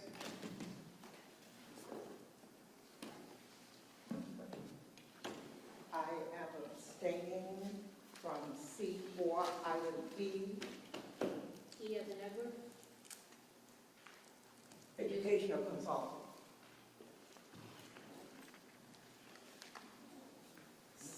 C6, item 10, travel and professional development. I had a question, but I didn't ask it, so I'm abstaining. C8, number 12, G and H is SEDECO. I'm voting no on those, both of those. C14, item 35, early childhood, I'm abstaining. Yes. Yes on all others. Ms. Larson? Yes as to everything except no on C1 as it relates to college chief, And no on C8H, voted no on Sodexo. Mr. Rogers? No on C1 related to college chief, and yes, sir. Thank you. I would like to thank our board members who came while they were on vacation. They're both teachers. And thank you for joining the meeting, and please. Enjoy the rest of your vacation. And No, it yes. wasn't a vacation day. Let's end the meeting. Do I get a motion to end the meeting? Motion to adjourn? Second. Aye.